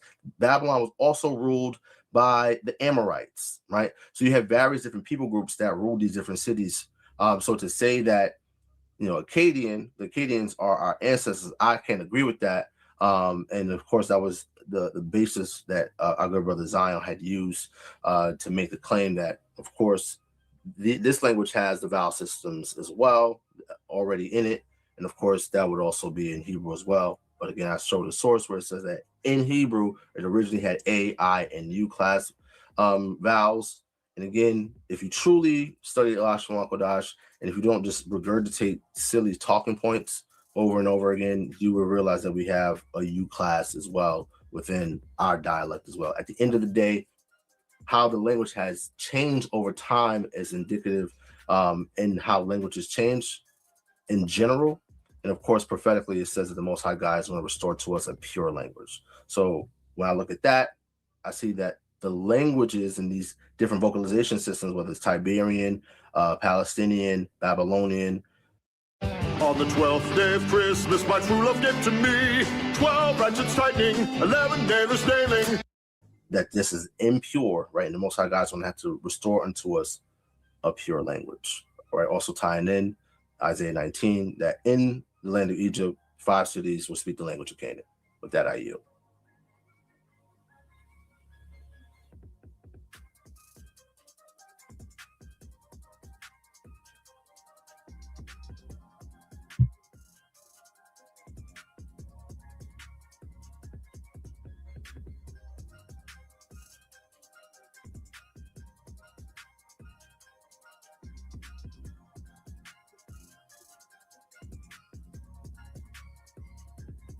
I can hear you.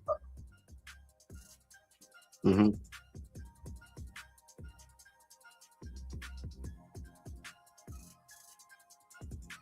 Oh, you asking if I can hear you like live on the YouTube? I'm not listening on the YouTube. Let me mute it, but I'll tell you.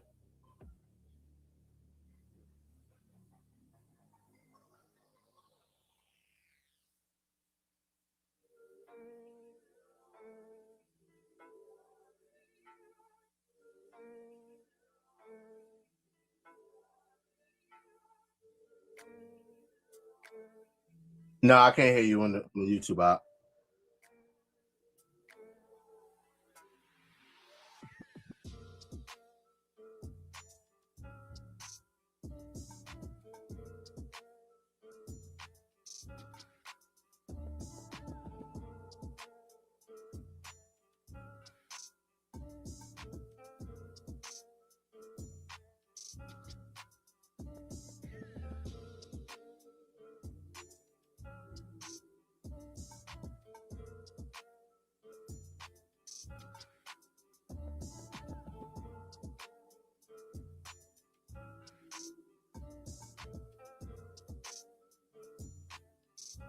Mic check. Mic check. Mic check. Y'all can hear me? What about now? Can y'all hear me?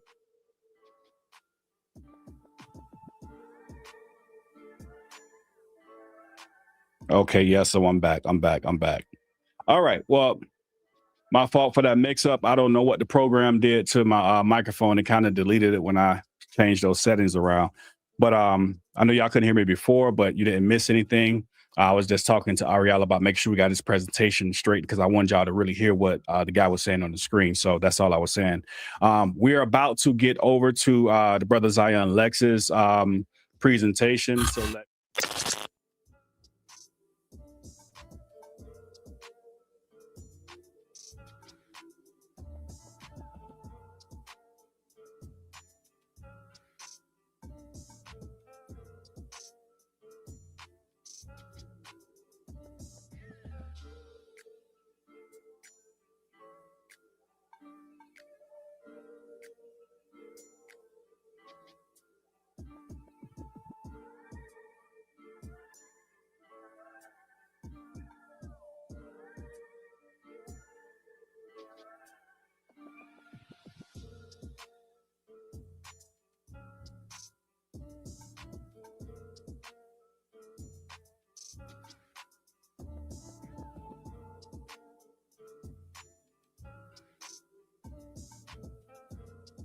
Check. Can you hear me? All right, good. Let's get it. All right, so before I go into the first slide, and my presentation is not as long, I want to first say this. Good brother Ahrayahla said vocalization does not give us salvation. I completely agree with that. Anybody saying that because one West community differs from how biblical Hebrew sound, that they're not going to be saved, that's silly. That's no different than a lot of the silly rhetoric that we hear from a lot of one West brothers. So I agree with him on that point. But what I will interject and add is that although vocalization does not give us salvation, vocalization actually tells us what salvation is. What a lot of people aren't aware of, and this presentation is going to demonstrate very clearly, is that without proper vocalization, you can't even interpret the text properly. So let me say this and state this as an emphatic fact.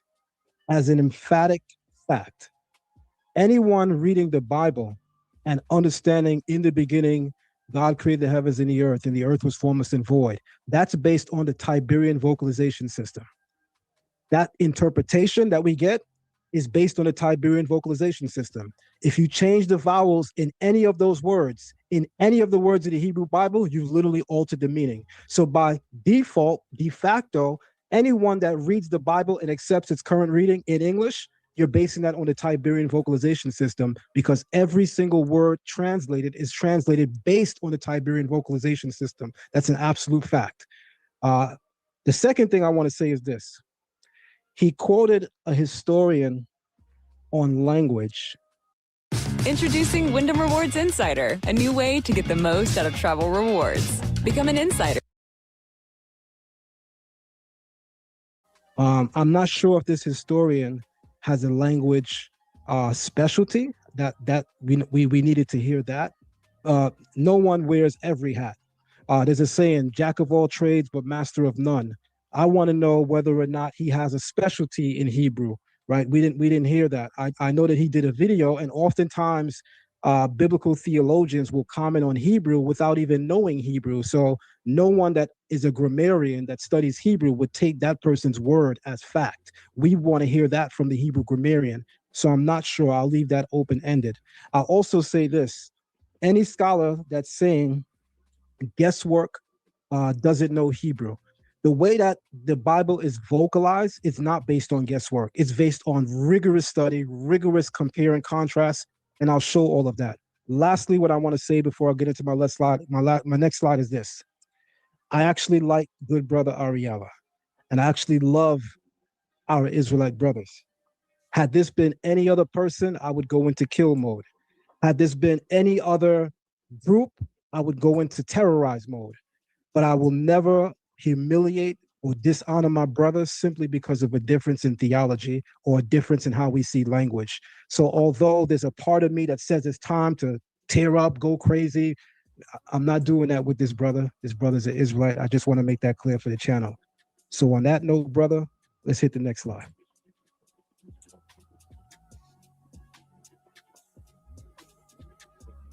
All right. I'm going to have to pull it up on my screen too, because I want to make sure that I can see the words. So just give me a second as well. All right. Nope. No words. Yeah, I'm looking at it now. I got it. I'm going to read it from my screen. My eyes not as great as y'all's. And if anyone can't see the screen, just blow up the screen and you should be able to see it. So I like profiles. So I have a profile on the screen. Shar Ahrayahla on Lashawan Qadash. Shar Ahrayahla teaches that Lashawan Qadash is the real way to speak ancient Hebrew. He teaches that the Tiberian vocalization system is based on Edomite European Jews who have co-opted the Torah and its original language. He staunchly believes that ancient Hebrew has two vowel sounds, ah and I, but he added to that tonight and he said, you.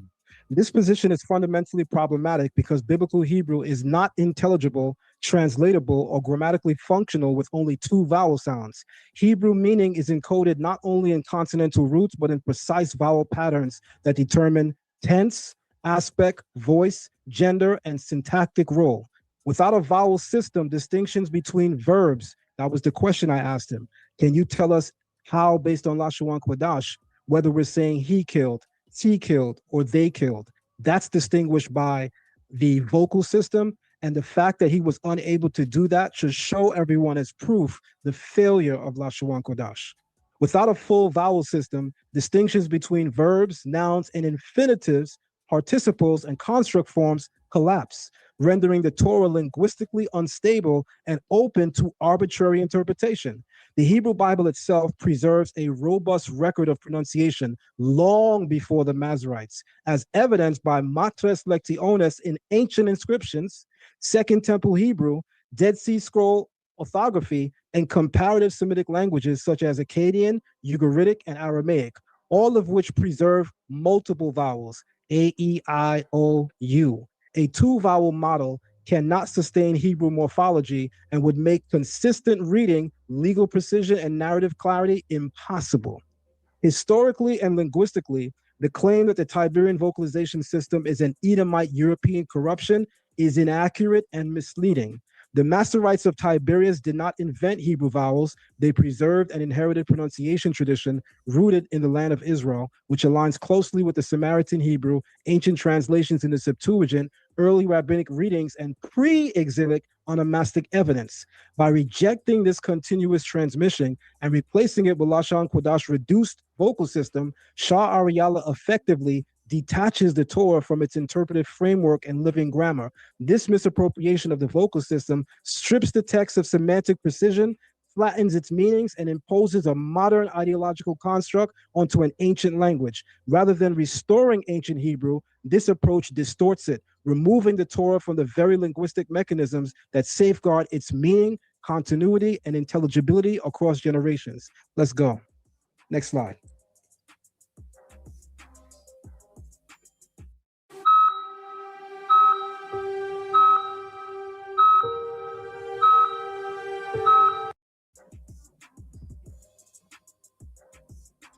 Just waiting till the slide goes on the screen.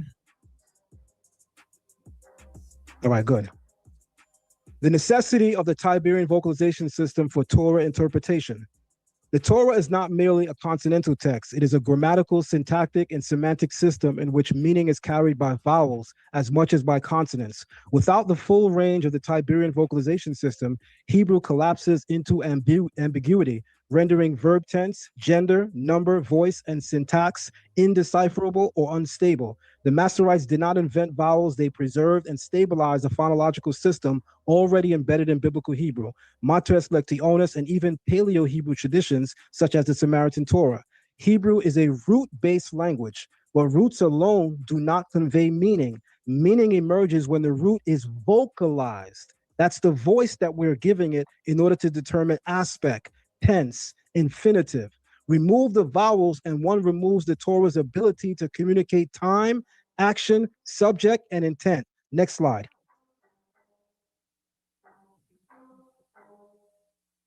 All right. Verb tense and aspect collapse without vocalization.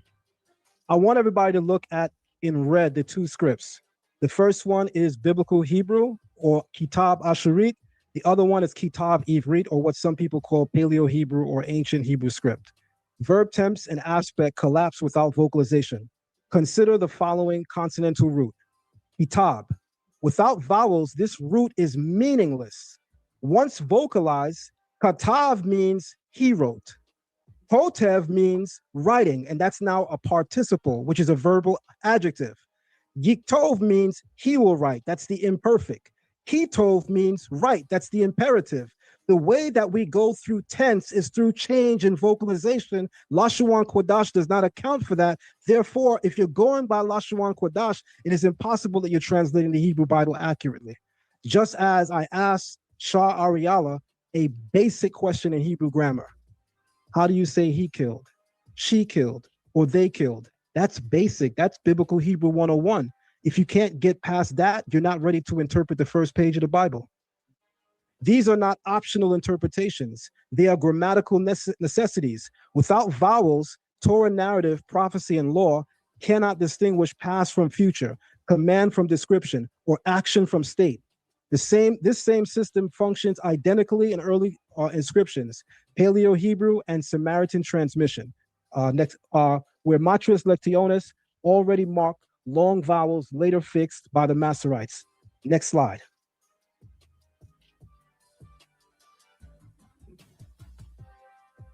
Gender and number depend on vowels. You want to talk about who's speaking, male or female, how many people speaking. You need vocalization for that, not spelling. Well, let's check it out. Hebrew grammatical gender is often invisible without vocalization. Consider the word for king, which is pronounced melech. That's rendered now as masculine. Malka is queen. Ask anyone that speaks Lashawan Qadash how you say king. They're going to hit you with mala'ak. They're going to hit you with mala'aka. That's feminine. I said this on my live stream when I responded to Shar Ahrayahla. Based on Lashawan Qadash, everybody you're speaking to is a woman. The feminine ending and vowel pattern are inseparable. Remove vocalization and Torah law concerning kingship, inheritance, lineage, and prophecy becomes indeterminate. This same feminine ah ending is preserved in Samaritan Hebrew, written with a hey as a mater lectionis, demonstrating continuity, not contradiction with the Masoretic system. Next slide.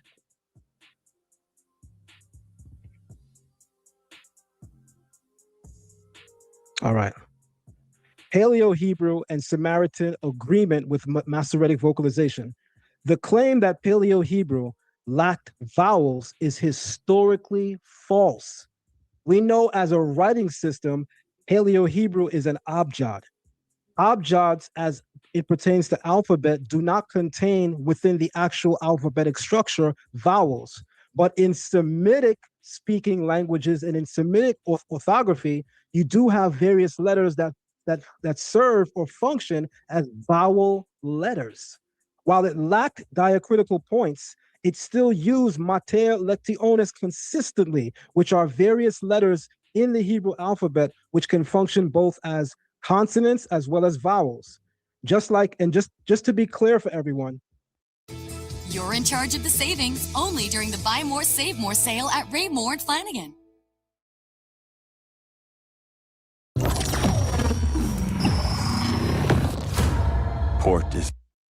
We all know that the letter U is a vowel. We know A is a vowel. We know I is a vowel. We know E is a vowel. We know O is a vowel. They can also behave as consonants.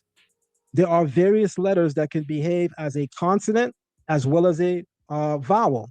The letter Y, we say A, E, I, O, U, and sometimes Y. Y can function as a vowel in English, and Y can function also as a consonant. This should be simple. The claim that Paleo-Hebrew lacked vowels is historically false. While it lacked diacritical points, it uses mater lectionis consistently, marking the same long vowels later encoded by the Tiberian system. For example, the Samaritan Torah regularly preserves final ah with hey, long o or u with wav, and long I or e with yod. These correspond precisely to the vowels kamatz, cholam, shuruk, zereh, and kirik in the Masoretic Hebrew. The Masoretes did not create meaning. They froze pronunciation already preserved orally and graphically. I want everybody to pay attention to the screen. Mater lectionis in Paleo-Hebrew. I have on the screen, everyone. Matter of fact, I just want to check the temperature in the room. Can somebody look at the screen and tell us what book in the Bible that we're reading? Somebody real quick in the comment section. I know that there are Hebrew readers in here. Somebody in the comment section tell me which book of the Hebrew Bible do I have on the screen? Jeez, let me go ahead and let's disqualify Divine. Divine, not you. Everybody else. Can I answer? Can I answer? It's fine by me. Diane, you want to answer? No. This is for the audience. I want to make sure the audience can follow. Somebody said Song of Songs. Exactly. So we're in the book of Shir HaShirim. And I have on the right of the screen, the Masoretic text. And on the left of the screen, I have a Paleo-Hebrew equivalent. So watch how this becomes real interesting real quick. You often hear people who follow Lashawan Qadash say, see, look at the Paleo-Hebrew. Even as I say to everyone, actually look at the Paleo-Hebrew on the left. There's no dots. There's no dashes. See? Paleo-Hebrew doesn't have vowels. Yes, it does. You just don't understand Hebrew grammar. In fact, you just told on yourself. The mere fact that you said that, I know you don't know Hebrew as a language. Any Hebrew reader would look at that and see vowels all over the place, hence my arrows. The word ha-shirim, you notice that the yod is functioning as a vowel, and it's marked as well in the Paleo-Hebrew script.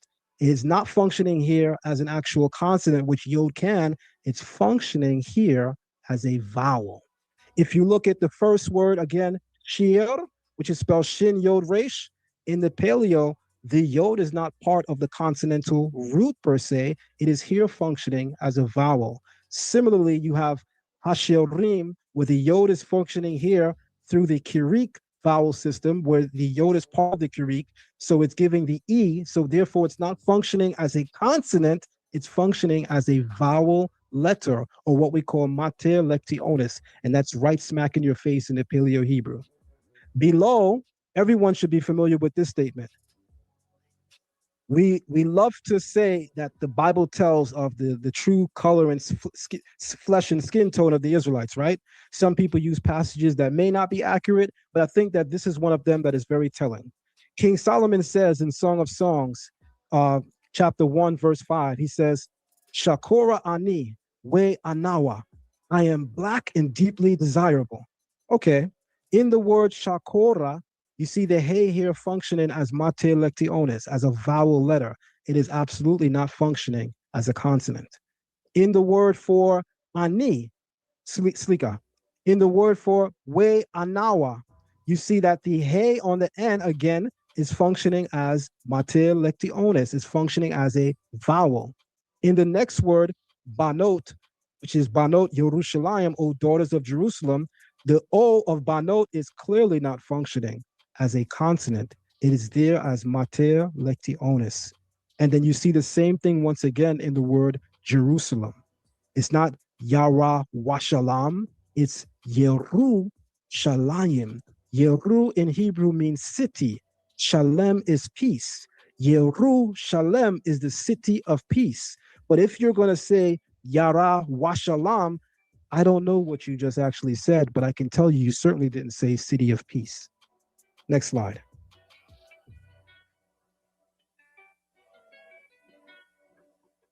All right. Shar continually asked, 면접 잘 봤어? 내 식구들이 내 밥을 넣어주기 위해 무슨 짓? in his rebuttal to my presentation on your show, where in these artifacts is Zion able to decipher and tell us how it's functioning as vowels? How do you know? How do these scholars know? How do they know? Because they know grammar. Something that I asked you as a test just to see if you know a little bit of grammar, and respectfully, your answer was very telling. You were challenged and perplexed at something that is considered Biblical Hebrew 101 and is very basic. Anyone that understands the basics of Hebrew grammar knows that their grammar functions and can show you the vocalization system. So we have here on the screen the silver scroll of the priestly blessing. The red Hebrew letters indicate which Paleo-Hebrew letters in the inscription are being used as vowels. So you can see in the script itself various letters which are used as vowels, and they are highlighted in red. And that's right in the script itself. This is the priestly blessing of Numbers 6, 24 through 26, where it says, the Lord bless you and keep you, the Lord make his face to shine upon you and grant you peace. Also known as Ketef Hinnom. This is dated to 600 BCE, and it clearly shows red Hebrew letters are being used as vowels, not as root consonantal letters. Next slide.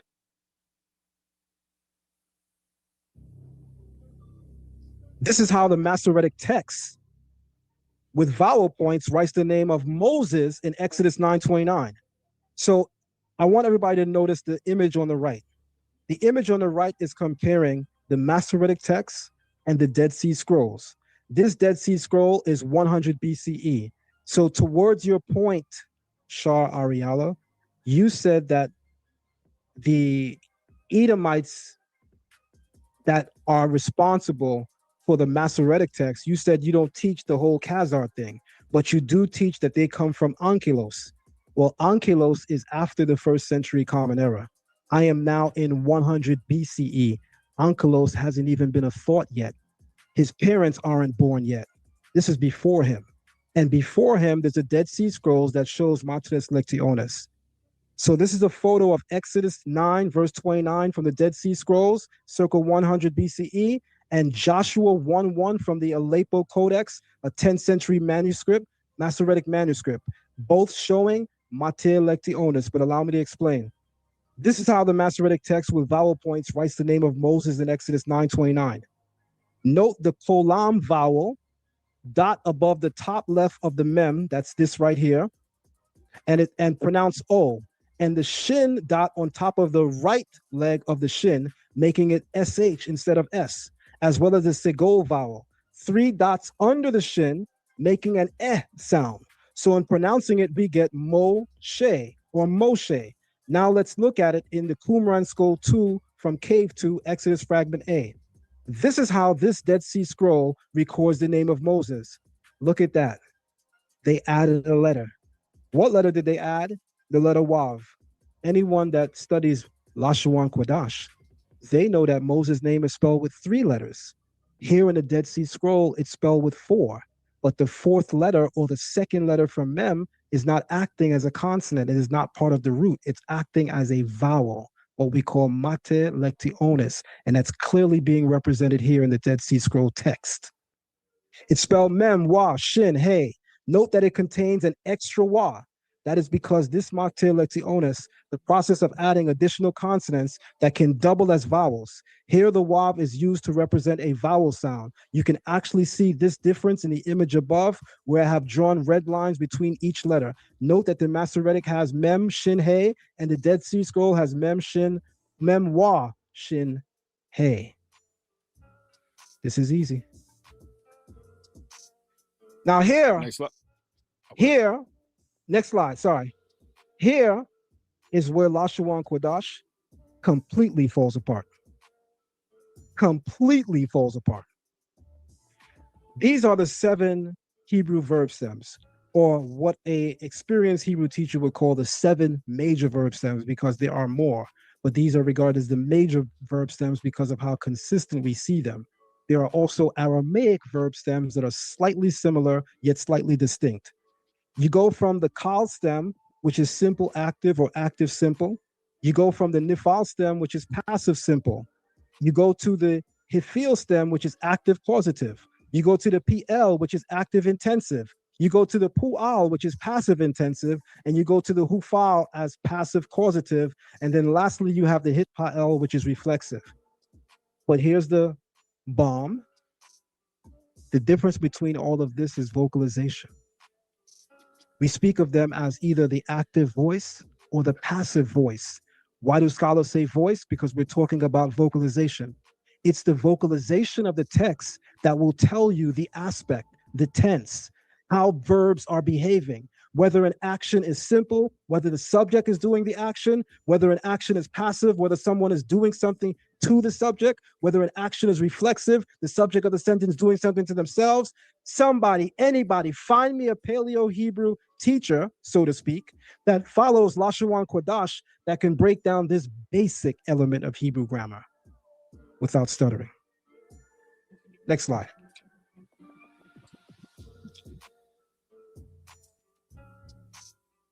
And I'm keeping it light, by the way. I could really go in, but I'm being so respectful right now.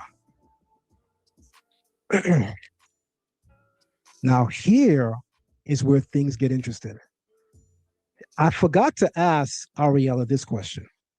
I think I know the answer, but I could be wrong. My question that I wanted to ask him was, what are your thoughts on Deuteronomy 28:68? Do you teach that it is a fulfillment of the transatlantic slave trade? And I actually saw a video where he does talk about this, so I kind of did know the answer, but I still wanted to see what he would say live. So like many camps and many Israelites, myself included, we teach that Deuteronomy 28:68 in part is a fulfillment of the transatlantic slave trade.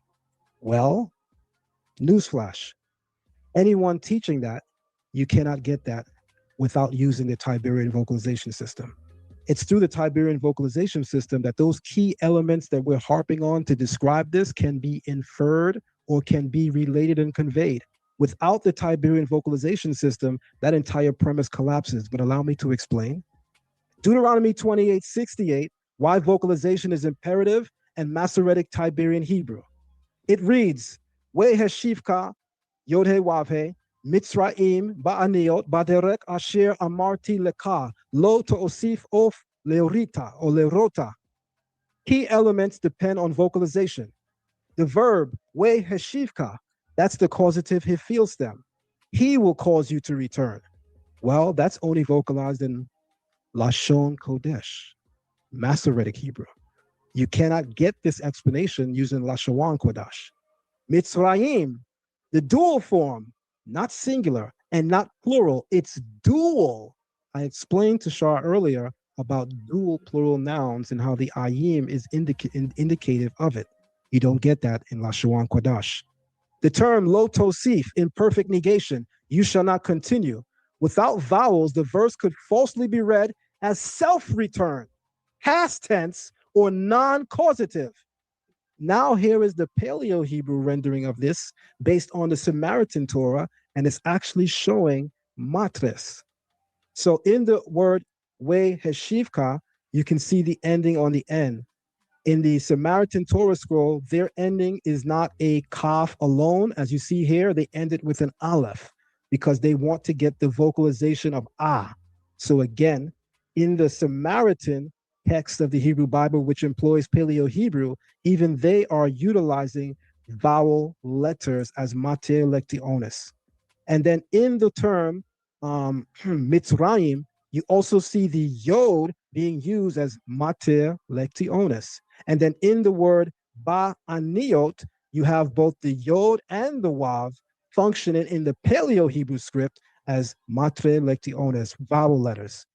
So unpointed, the mater lectionis preserve the same vocal framework and yod signaling long vowels. The morphology still presupposes the hifil causation. The Paleo-Hebrew reading tradition vocalizes the verse in agreement with the Masoretic syntax. Thus, even Paleo-Hebrew depends on vocal tradition. Without it, interpretation collapses. Next slide.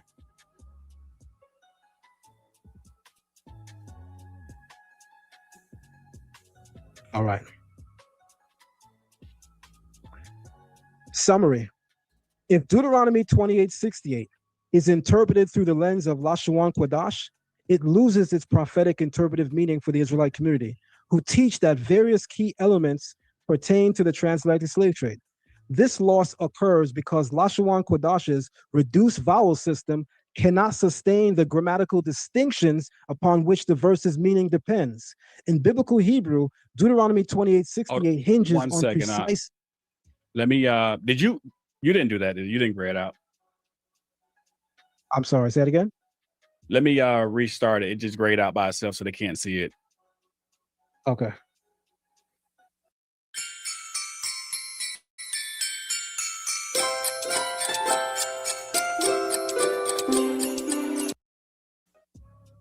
It took me all the way back to the beginning. Let me go back to that last slide. Okay.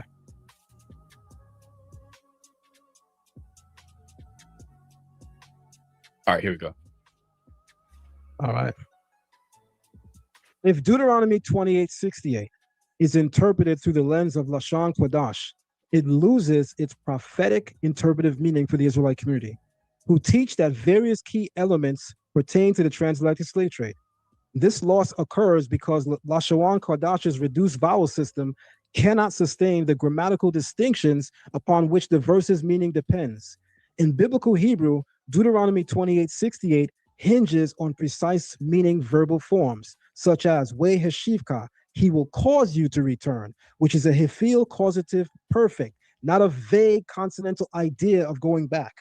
The causative stem, preserved through vocalization, indicates divine agency and compulsion, not voluntary movement. Likewise, Ba'aniot in ships relies on an established plural noun pattern with internal vowels that distinguish it from other possible readings of the same consonants. A two-vowel system, I, or as he would also add now, the U, cannot reliably encode stem, voice, or plurality, dissolving the very grammatical mechanisms that allow the passage to be read as a specific coercive historical judgment. When the Tiberian vocalization tradition is removed, the verse collapses into interpretive ambiguity and loses the features Israelite communities often point to as prophetically specific: forced transportation, reversal of the Exodus, and irreversible exile. The contrast between yatzah, to go out, in the Exodus narrative, and heshiv, to cause to return, in Deuteronomy 28:68, is a vowel-driven grammatic distinction. You do not get that without the shift in vocal position. That signals theological reversal. Without it, the covenantal irony disappears. Lashawan Qadash's misappropriation of Hebrew vocalization, therefore, does not merely offer an alternate pronunciation, it strips the text of its legal prophetic precision, flattening verbs, obscuring agency, and severing the verse from the linguistic structure that gives it its interpretive force. In doing so, it undermines the very prophetic reading it claims to defend, because biblical Hebrew prophecy is carried not only by consonants, but by the full grammatical system embedded in its vowels. We couldn't agree on dinner, so we compromised on something that nobody's excited about.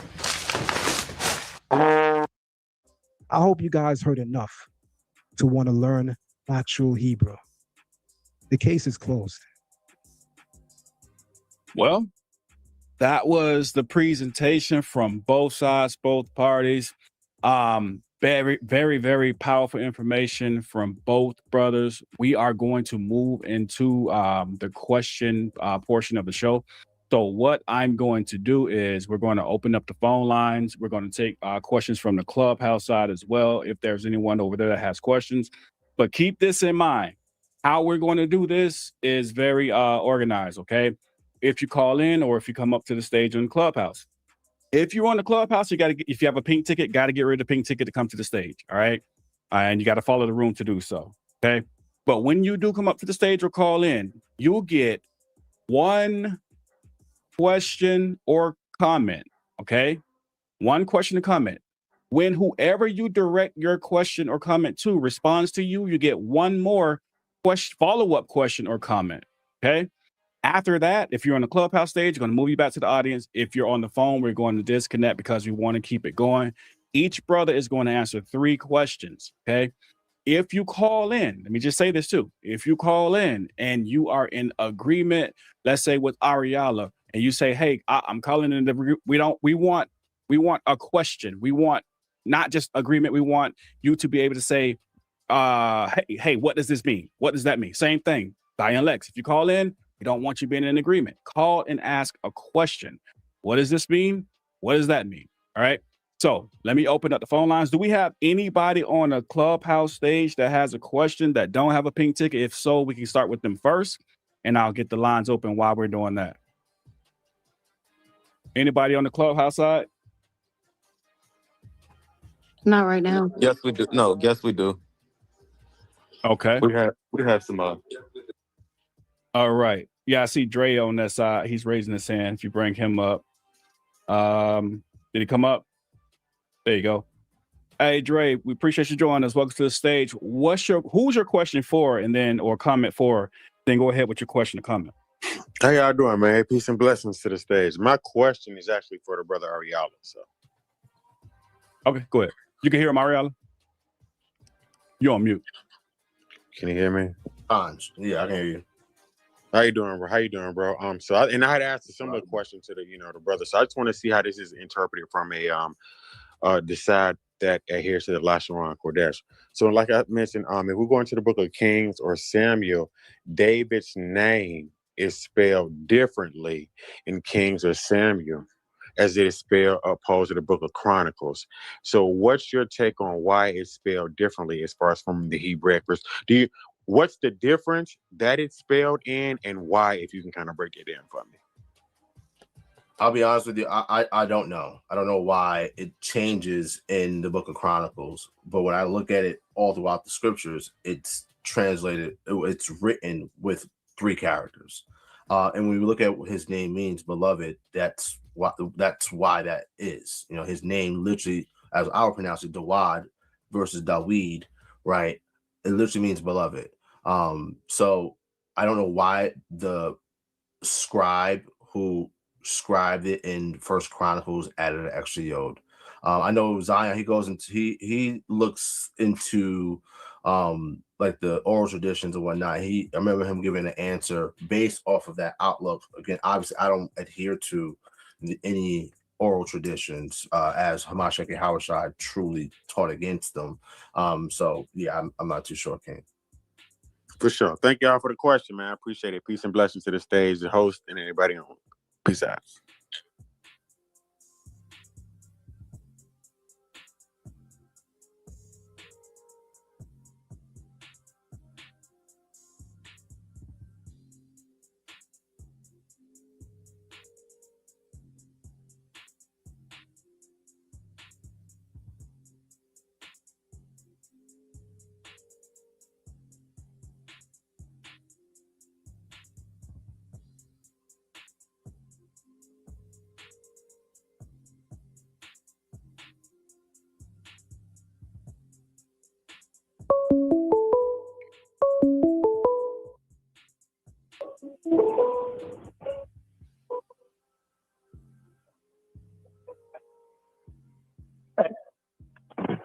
My question is, first of all, my name is Vowel. My question is for Zion. First, great presentation. We're both brother in my community teaches that type of Hebrew, Sean. Give the gift of great sleep and get a free reward card only at Raymond Flanagan.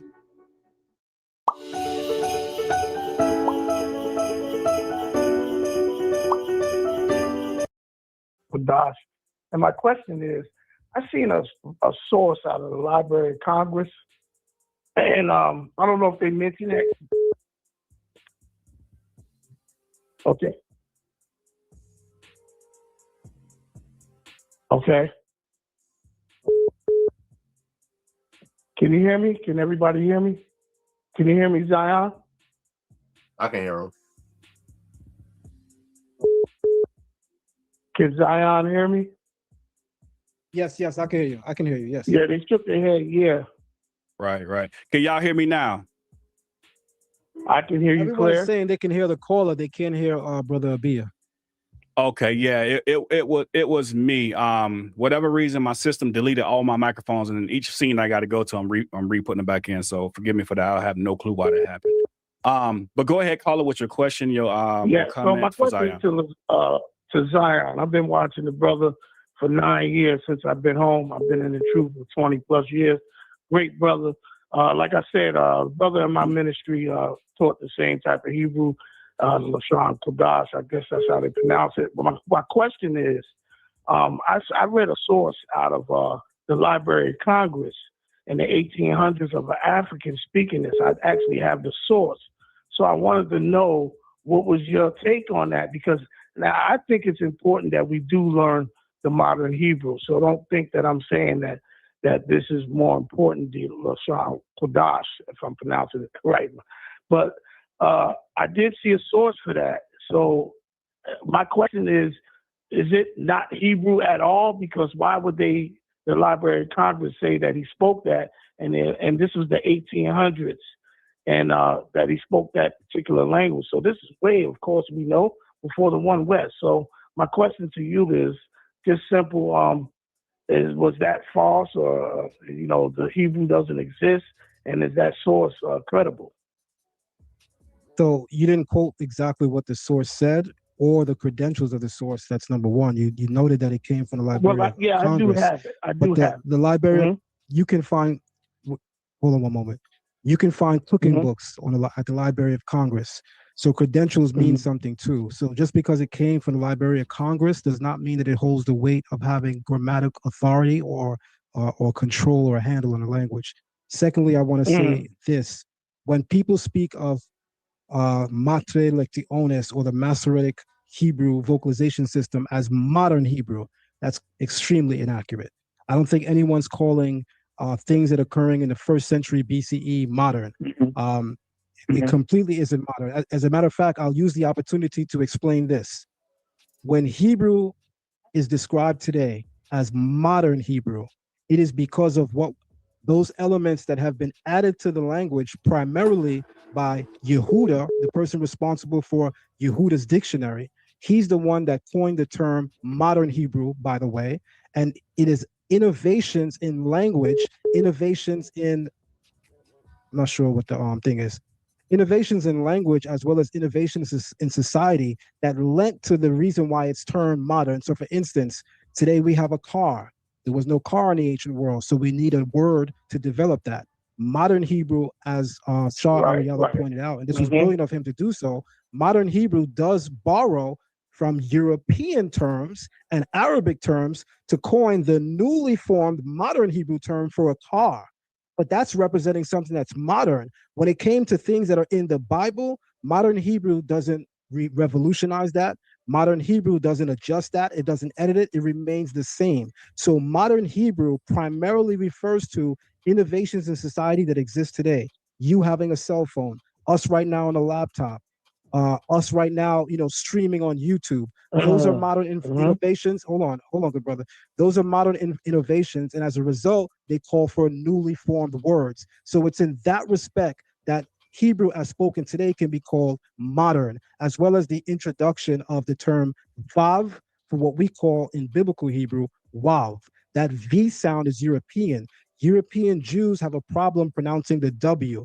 In Europe, in Southeastern Europe, what we would concede as the W, they pronounce as V. In Southeastern Europe, what we pronounce as T, they pronounce as S. So they would greet you and they would say Shabbos, whereas we would say Shabbat.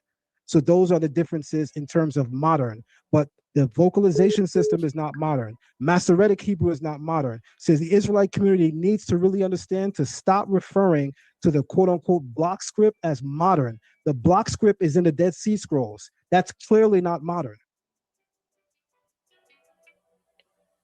Save on gifts everyone will love with Boscov's buy one, get one free deals happening now. Ultra soft blanket scarves are the perfect gift. And first of all, John, just to let you know, I'm definitely going to be taking your class. So I'm the one that asked you about Isaiah 66:21, and you gave me the answer about that. So I well respect your information, my brother. My last thing is I'm well studied in the Dead Sea Scrolls, and the Dead Sea Scrolls doesn't have vowel points. So how do we? My thing is, because don't think I'm arguing with you now, because I'm a student first, even though I'm an elder. But the Dead Sea Scrolls, I know that they don't have vowel points. However, like when we go prior to that time, how do we find out for sure that it was vowel points when our ancestors walked the earth? So that's what's confusing me, because the Dead Sea Scrolls has no vowel points. So a distinction needs to be made, and hopefully on this show, in this moment, it can be really clarified. In the Israelite community, I want to say it's weird, but I'm going to say there's this grossly unconventional idea that vowel points added to the script meant that the script received vocalization for the first time. No, it did not.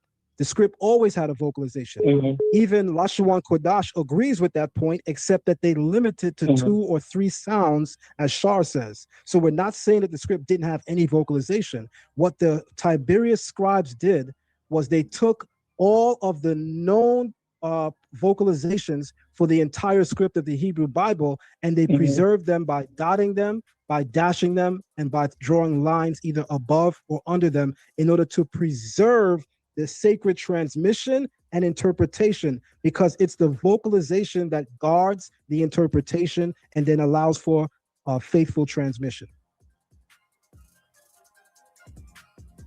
Thanks, my man. Thanks for letting me in, and blessings to y'all, all y'all brothers. Thank you. Likewise.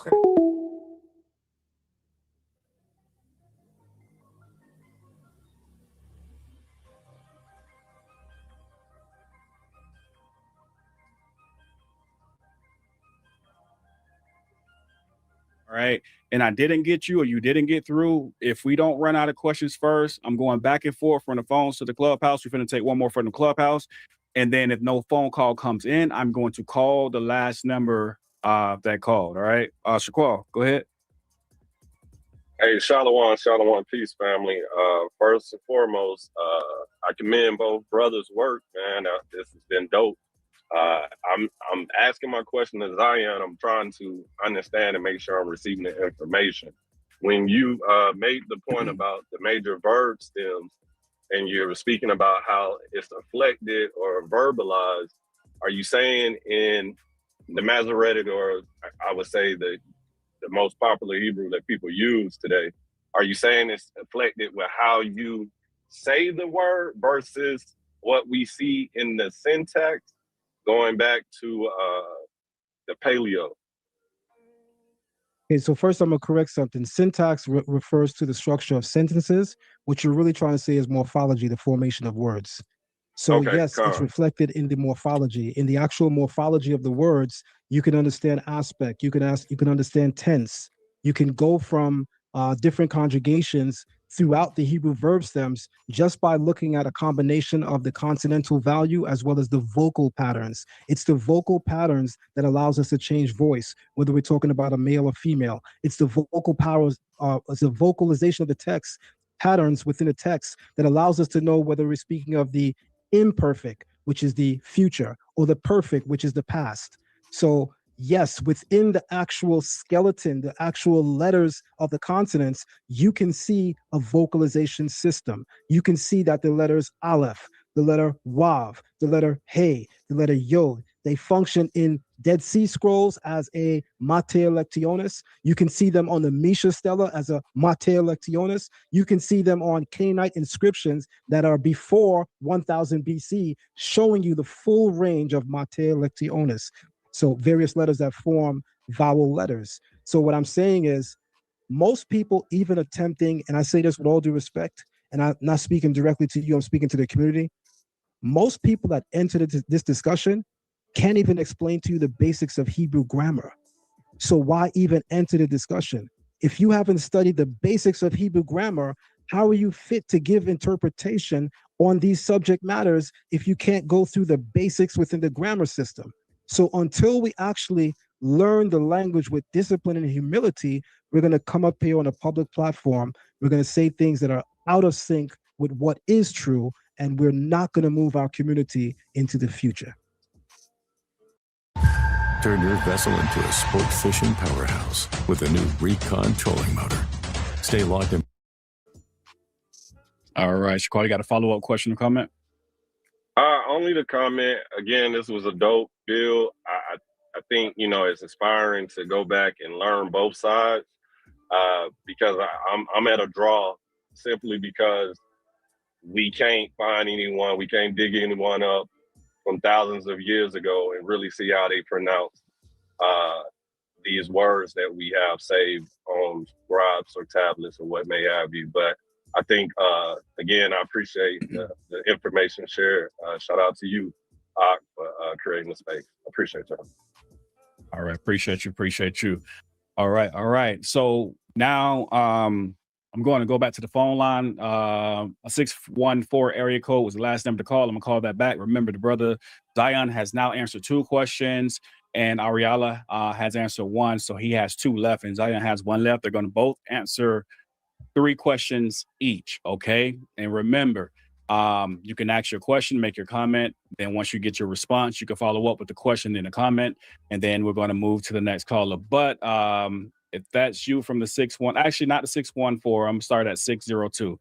Let me give you a call back. Hopefully you answer. Call the brother for y'all.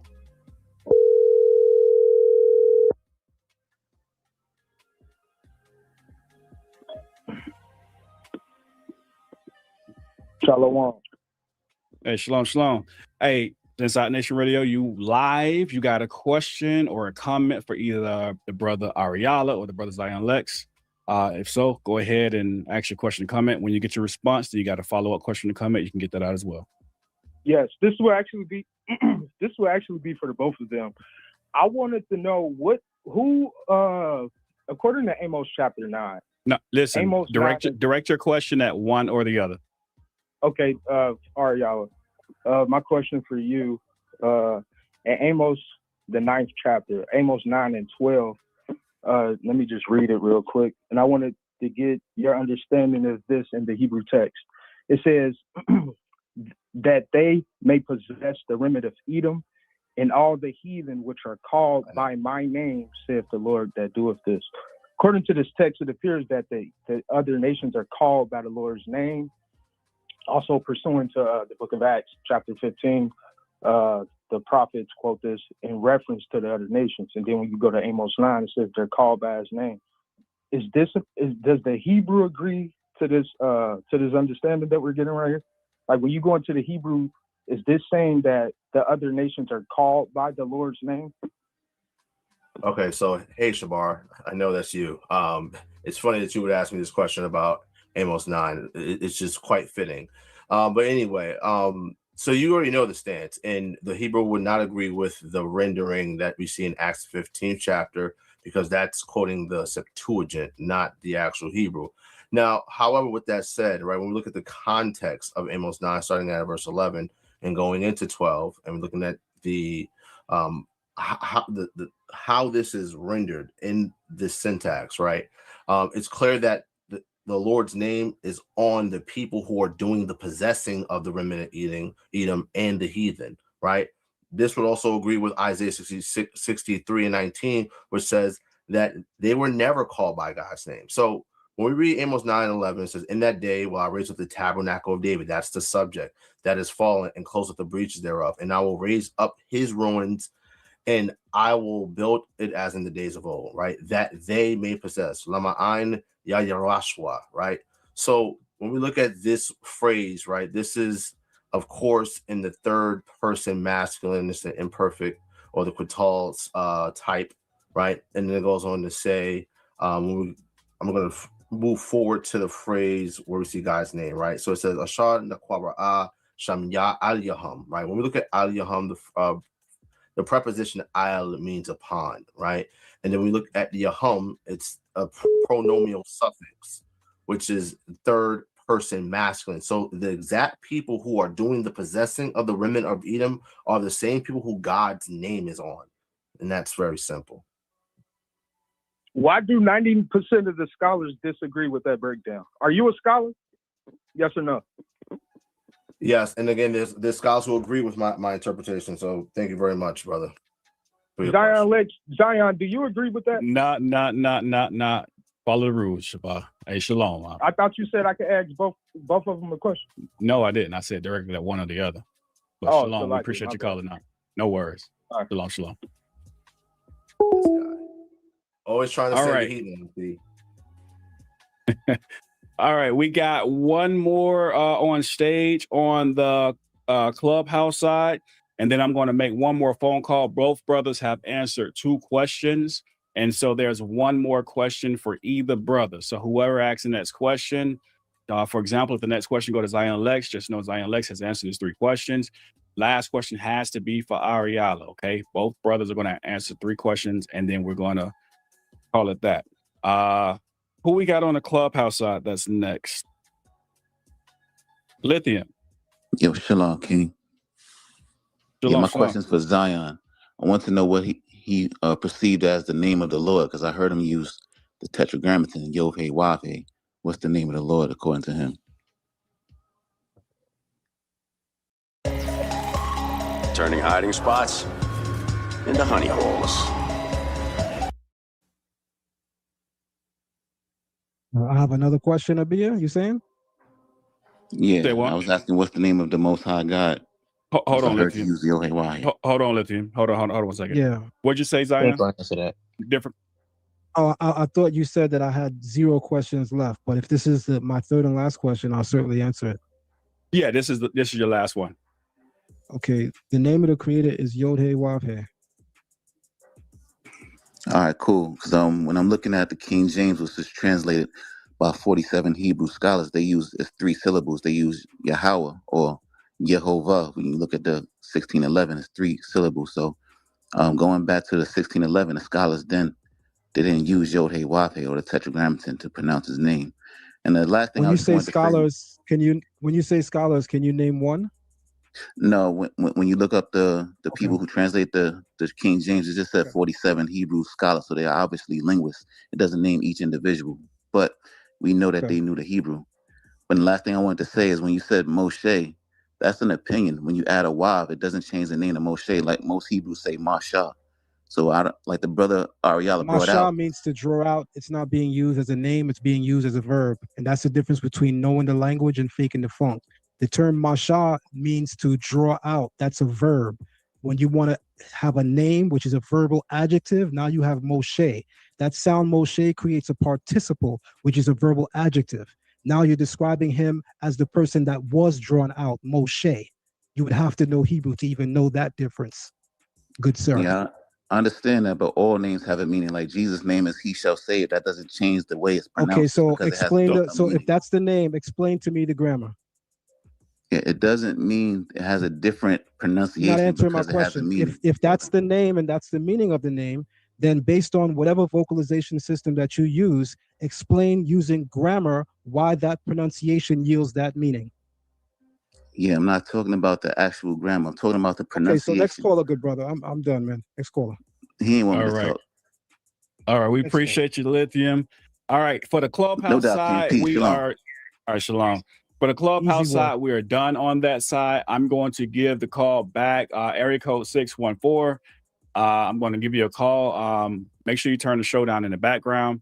Just remember that Brother Zion Lexx has answered all three of his questions. We have one question left. I gotta get something out, good brother. That call right there is a classic reason why the Hebrew community cannot grow currently. We lack humility, we lack patience, we lack discipline. The brother's answer, the brother's statement clearly demonstrated he never studied the language, but he's so sure. He said several scholars say this. He couldn't name one. That's the Israelite community for you. Lack of discipline, lack of humility. On this topic of this conversation, I enjoyed my dialogue with Brother Shar. It's a beautiful dialogue. This is not a debate, it's a discussion. If it led up to an actual debate, I'm sure we both would bring out more sources. But I want to say for our community moving forward, this is how you talk to your brothers. I don't hate my brother because I differ from his stance. I know he doesn't hate me. I explained to him behind the scenes that we should exchange numbers. He agrees. We ain't going back to go plan, oh, I'm gonna get him on this. I'm not doing no more videos on this. I'm done on this. I'm not talking against this brother after this. I'm done on that. Unless him and I move forward and decide to have another discussion, it's done from here. The Israelite community can't go into the future if we keep behaving like animals with each other. We don't have that energy for the oppressor. We got that energy for each other. And to me, that's insane. My apologies, Abiyah. I just felt compelled to say that. No, facts. No, it's good to say. 47 Definitely scholars need and to hear can't name one is crazy. Facts. 614, give me your call now.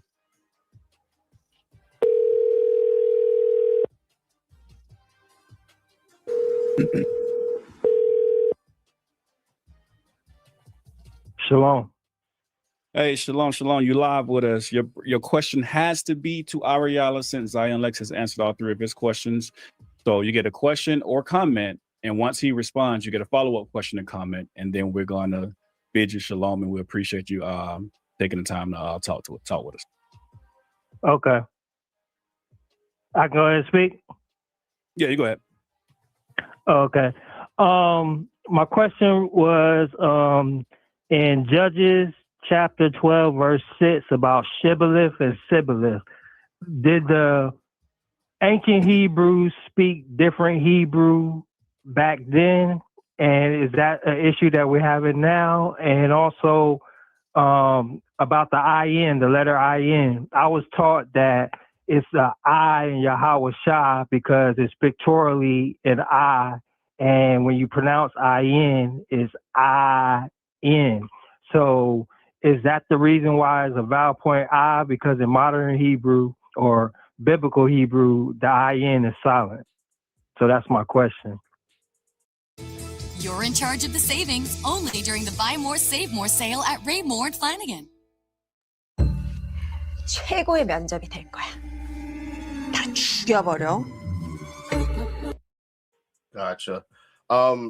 Shalom, King. So I actually think your question concerning judges, where the gentleman could not properly pronounce shibboleth but pronounce it sibboleth, I think that speaks to the fact that our characters had specific sounds. In Zion's presentation, he showed how in the Masoretic text they will dot on the shin to let you know whether it's pronounced with a sa character sound or sh sound.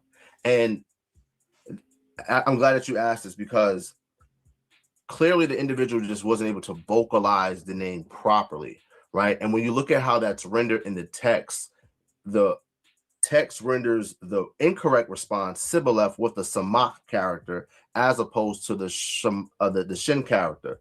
And again, I think that speaks to the fact that these sounds, these characters had distinct sounds. When you look at the Masoretic text and how their vocalization system, even the word Shabbat, right? The last character is a tha character. So I would pronounce Shabbat, not Shabbat. Why would there be a tet character and a tha character? Why would they make the same sound? Same thing with, again, the shin and the samak. So I think that's a great question. Now, in terms of the ayan character, some people pronounce it ain, right? We would pronounce it ayan, right? Looking at the actual grapheme itself, it is an I. It literally looks like an I. So when we understand that, we look at the Hebrew language being its writing system being an abjad, being a consonantal language. And again, as I brought out earlier today, you have I class, you have A class, I class, and U class vowels. Again, that's why we would say the name of the Son of God is Yahweh Shai, as opposed to Yeshua or Yahusha. But that was a great question, King. Mm-hmm. And also, too, I think it's Zechariah chapter 6, verse 11 through 12. Do you believe that's where his name is being prophesied at? That's the reason why some say Yahweh Shai or Yehoshua or Yahusha. And where is it prophesied that Yeshua is the actual name? Like, where is it biblically prophesied that his name would be Yeshua? Well, when you look at actually Second Ezra's, I believe it's the 7th chapter, it says, in 400 years, my son Jesus will appear. And when you look at what Jesus would be in the Greek language, as well as its transliteration in Latin, right? You see Jesus, you see Jesus, which would be the Latin. That goes back to the transliteration for the Hebrew name of Joshua. So we would take the position that the Messiah's name would have that ha character and not drop it, as we see in the more modern, very close to Aramaic rendering of that name. That's the shortened version. And the reason why that is because when we look at in the book of Exodus, we know that angel that was following us around in the wilderness, that was Yahweh Shai, right? As other people say, Yeshua. The Most High says that my name is in him, right? So when we're looking at Yahweh Shai's name, right, the name of the Most High has to be in that name. So hence Yahweh Shai, right? And again, that's the same rendering of Joshua's name. My good brother Zion Lexx would say Yehoshua, right? That's how he would vocalize Joshua's name. Christ and Joshua have the same name, and hence we will vocalize it with Lashawan Qadash as Yahweh Shai, still maintaining the meaning of his name, which means he saves. That Yah at the beginning, that prefix denotes he is doing said action. So Yahweh Shai's name literally means he saves, and of course his name, the Most High's name, has to be in him. That's a good question, King. Hey, Color, we thank you for giving us a call. Actually, I called you, didn't I? But we thank you for asking questions, though, anyway. Hey, we appreciate you. We'll talk to you on the next one. Shalom, shalom. Layla Tov, good night. All right. So we have reached the end of our show.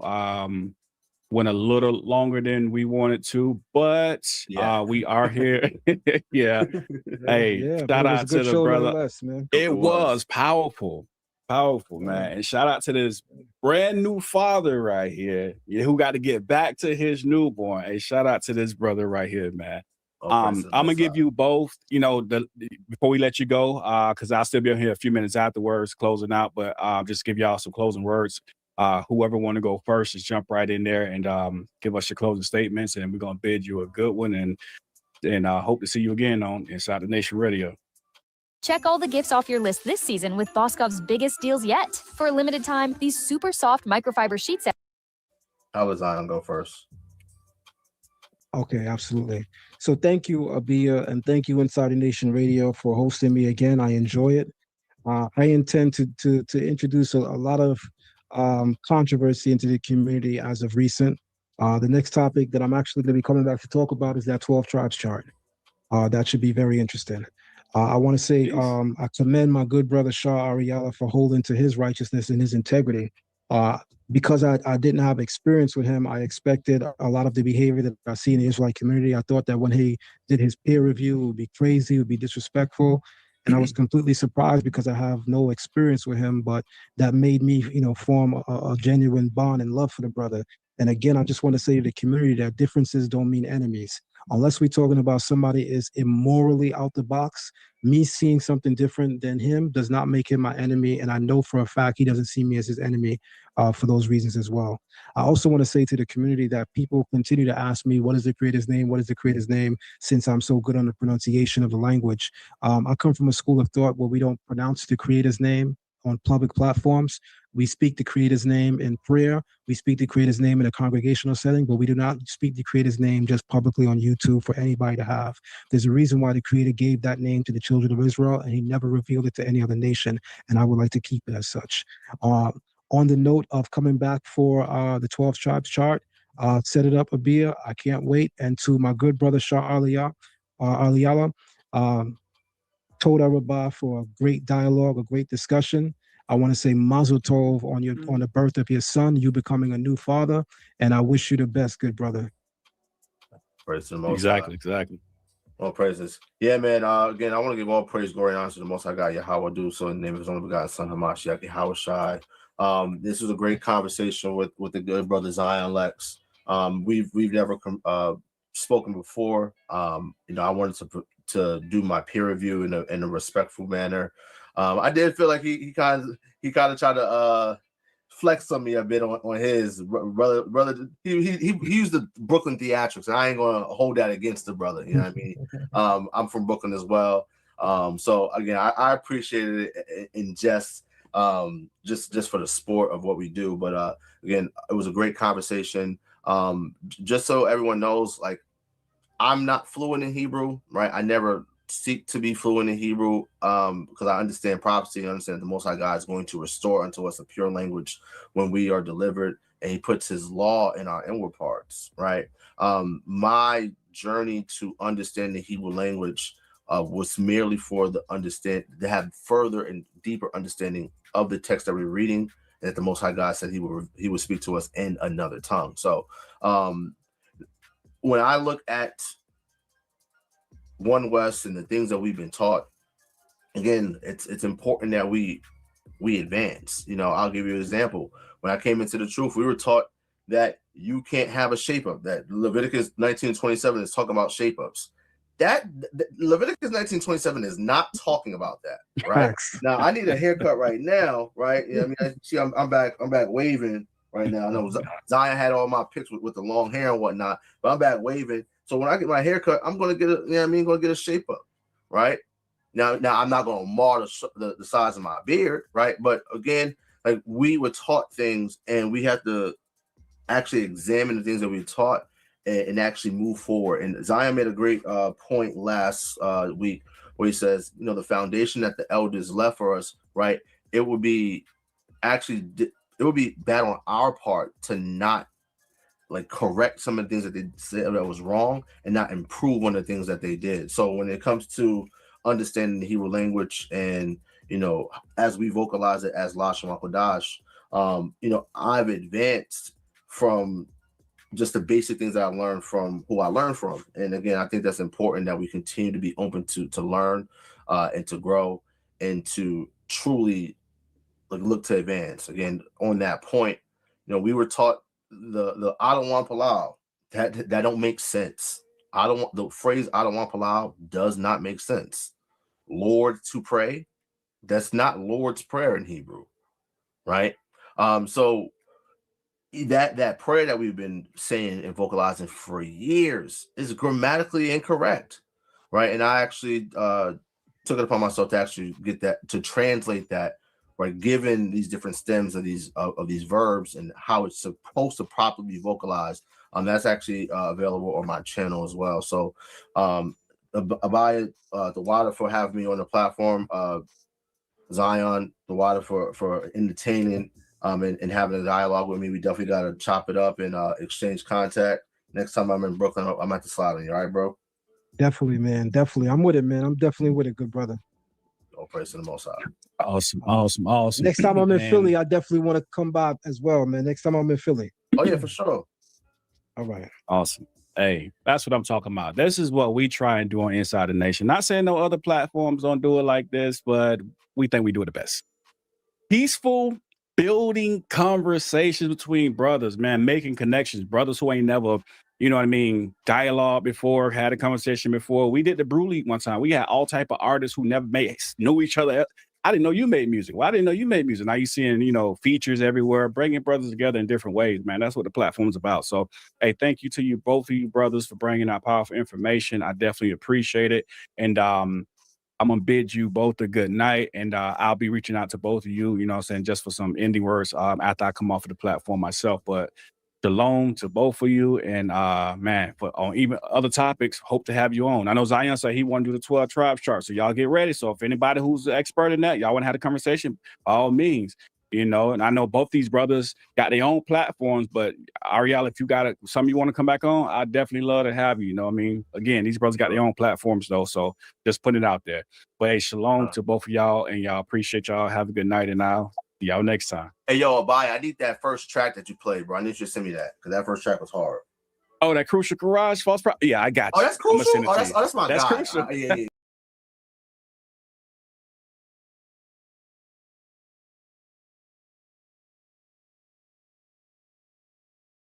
Shalom and welcome to Zion Lexx TV.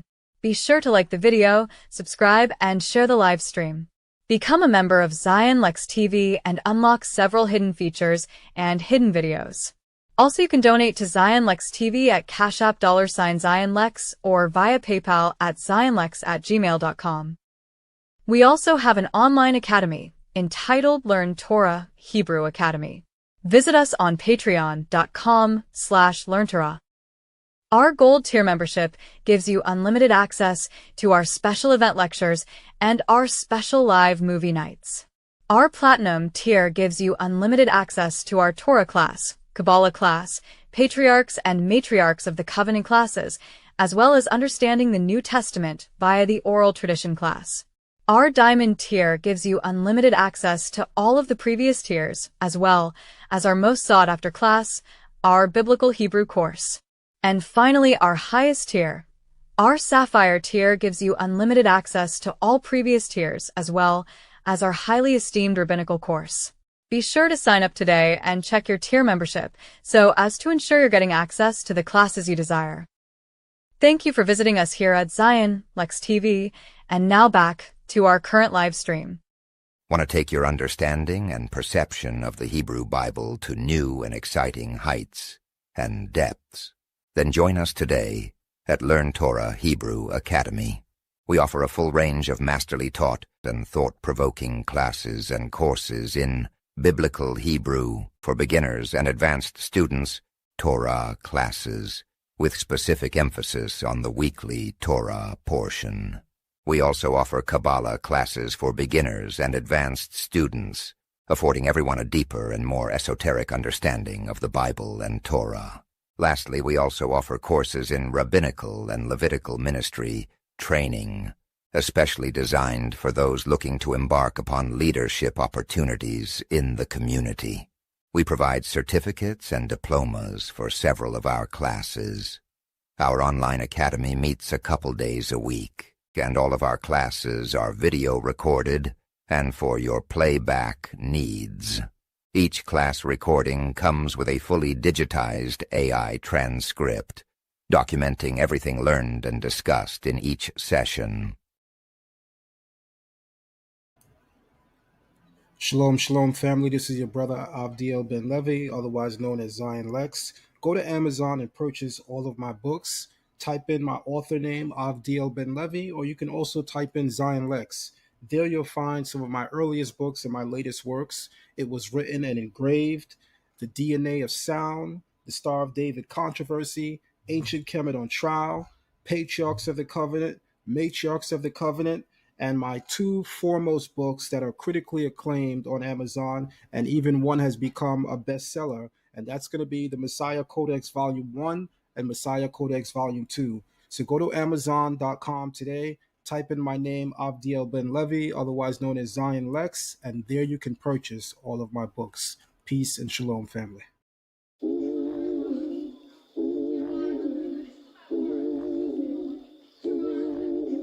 Send you the first, send you the first, we going out, out. Send you the first, send you the first, we going out, out. Preset if you scared, then go home, and no, we ain't saying it twice, cause once you get into this war zone, it's either your life or their life, and we ain't about losing before an intrusion, we gotta make sure we right. So we send praise and seek his face. Then we load up it is on site. What you thought it was, it's not. Don't wanna see us on your block. Yelling hallelujah, trying to tell y'all that victory is sure shot. We serve y'all Zah by O, and in this army of hosts, yeah, Yahoo the lead. True indeed, in his name we both go. Send you the first, send you the first, we going out, out. Send you the first, send you the first, we going out. Torch fire, flags in the street. Sing louder, kick up the beat. All them enemy feet get delete when we cray in the street. Drew to drop them me. Who got the praise for days? Who are the what came face? Made for praise, spit prophecy. We be that anointed royalty. I said we came. Hey, the bar Hamayim number 2, that's on replay. Yeah, we gon' bust them walls, mash up and be on our way. Yeah, to the nations we proclaim his Qadash name. Yahuwah, Yahuwah, Yah, Yah. Send you the first. Send you the first, we going out, out. Send you the first. You said. Send you the first, we going out, out.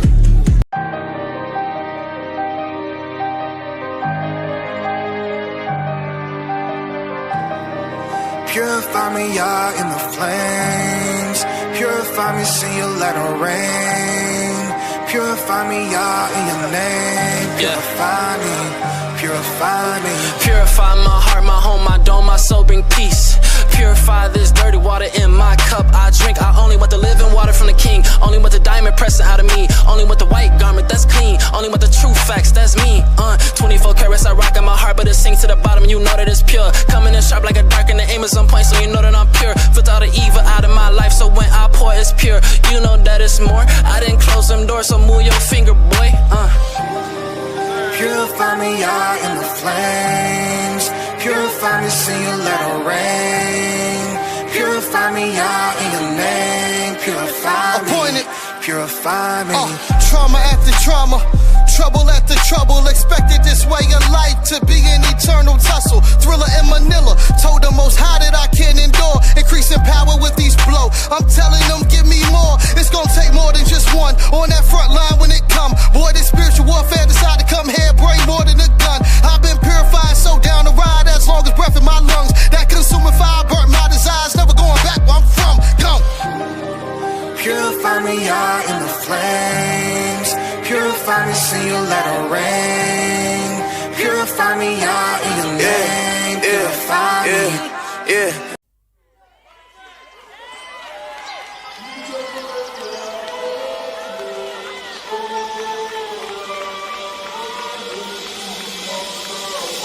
Tearing down idols, and we cutting down poles. We calling back Israel to the hell we know. Throwing out crystals, we don't need these stones. And we ain't no God, that's a job for y'all. All praise to the Most High. All praise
we cutting down poles.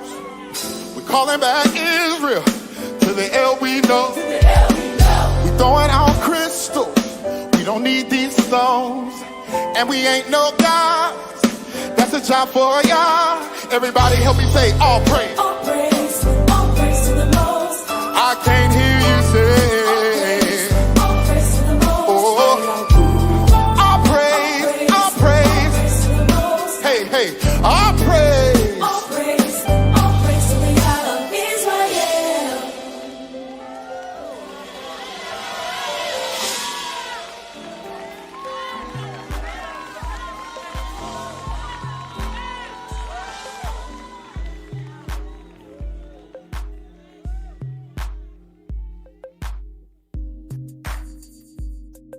If you want to have a better view on how the Bible looks at women in its proper context, then you should get these two books. Matriarchs of the Covenant, written by Abdil Ben Levi, popularly known as Zion Lexx. This is a masterpiece. I want to say this. We have to support each other. We have to support Black businesses. I must say, when it comes to biblical Hebrew and you want to study it, my brother Zion Lexx has classes. He doesn't only teach biblical Hebrew, he teaches Medu-Neger. Please, you want to learn? Absolutely. Go to him. Let him teach you what he has mastered. It's beautiful to watch him display.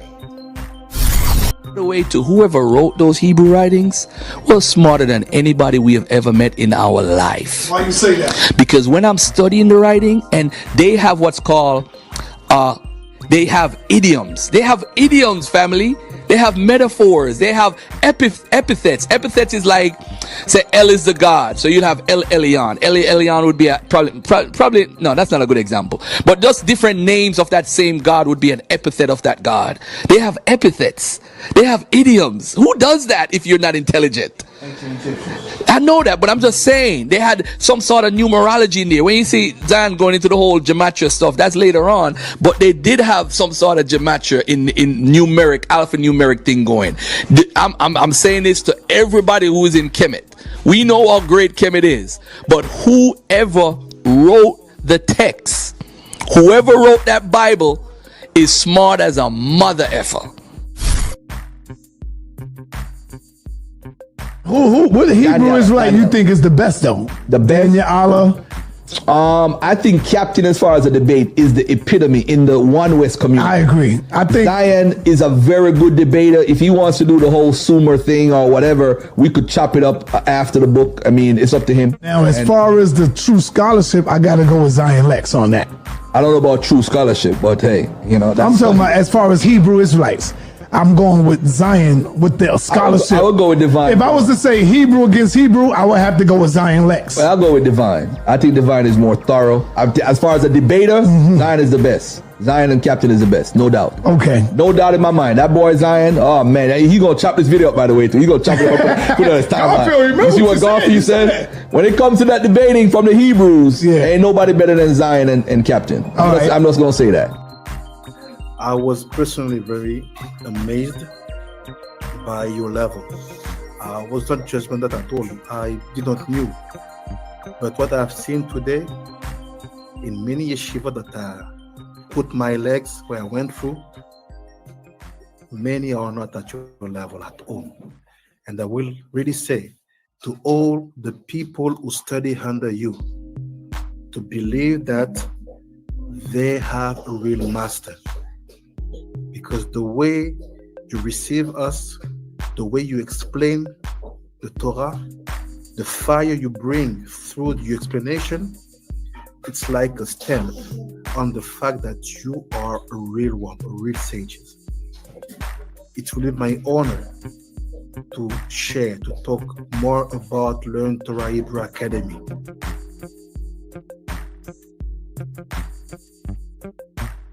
And I really say I'm amazed by the way you succeed to collect and to connect with every type of people.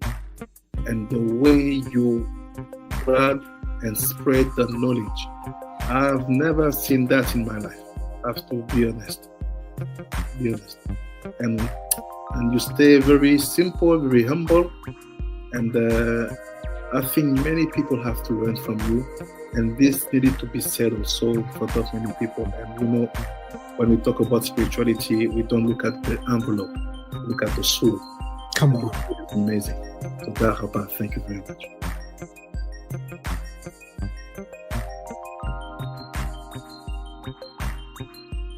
All right, perfect.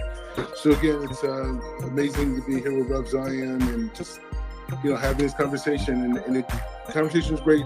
You know, it's also, I also feel like it's a gift for me as well, like, because there's so many deep and amazing insights that Rav Zion brings out, and it gets me thinking. And when I look back on these conversations, you know, on YouTube, you know, I hear a lot of the things he's saying again, and it's like, wow, that was really deep. And the other, you know, I talked to other rabbis too in our community, and they were like, they said, yeah, I saw the thing you do with Lexx Zion. He's like, and I was like, yeah. He's like, they're like, he knows a lot.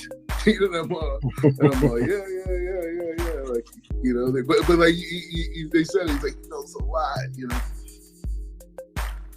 But you dress like a Ben Torah, and it's and people are bothered by that. Or like even say this idea of like saying like, why would I not call Rav Zion HaGadol? Why would I not? How many people has he been teaching for how many years? Do you know what greatness that is? To even have the merit to teach Torah to people, that God even gave you, put you in a position in life that's something that people, you know how many people I've met, they're like, yeah, you know, Rav Zion's, I should learn with him, blah, blah, blah. Like I told you, the Hart family, right? Yeah, amazing family. Yeah, they're moving to Israel, right? Or maybe they're already here, who knows? But the point is just saying that, like, they were inspired by your teachings, right? And there's been so many other people who've been inspired by your teachings. Oh, my kid. Shalom, my great brother. And you know, when people say so many great things about you and say that it takes one to know one. So I can reverse all of those things, you know, right back to you, because I've been following you for a long time. And, you know, the immense knowledge I learned from you, the respect that I have for you, the honor that I give you, you know, as one of the great teachers in the Israelite community, and not only to the Israelite community, but to our family, wherever they may be found, is one that is second to none. And I do appreciate the work that you've been doing, and that you do, and you don't know how much you inspire me, you know. So I wanted you to know that as well, you know, that you have that type of effect on brothers and sisters. You know, you may just been started following me, but I've been following you for a long time. And a lot of what I know actually came from, you know, some things that you had shared that I needed to go and to research deeper. So I want to tell you how much I appreciate you, and how much I love you, and how much is an honor for me to even be invited to your platform, my brother. I mean, you know, I don't take this lightly at all. I'm very appreciative of it, and thank you.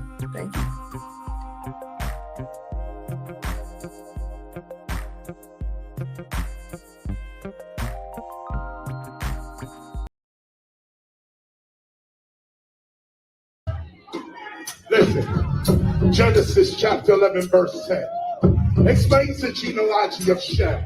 Shem was a black man in Africa. If you repeat this back, Genesis 14 verse 13, Abraham steps on the scene. Being a descendant of Shem, which is a fact, means Abraham too was Abraham, born in the city of a black man called Nimrod, grandson of Ham. Ham had 4 sons. One was named Canaan. Here, let me do some explaining. Abraham, Isaac was the, Jacob had 12 sons, for real, and these were the children of Israel. Shalom and welcome to Zion Lexx TV. Please be sure to like, share, and subscribe to Zion Lexx TV, and remember to hit the notification bell so that you'll be alerted and notified when we are live streaming content. Also, to become a member of our online academy, Learn Torah Hebrew Academy, Go to patreon.com/learntorah and select the tier membership that gives you the educational benefits that you desire.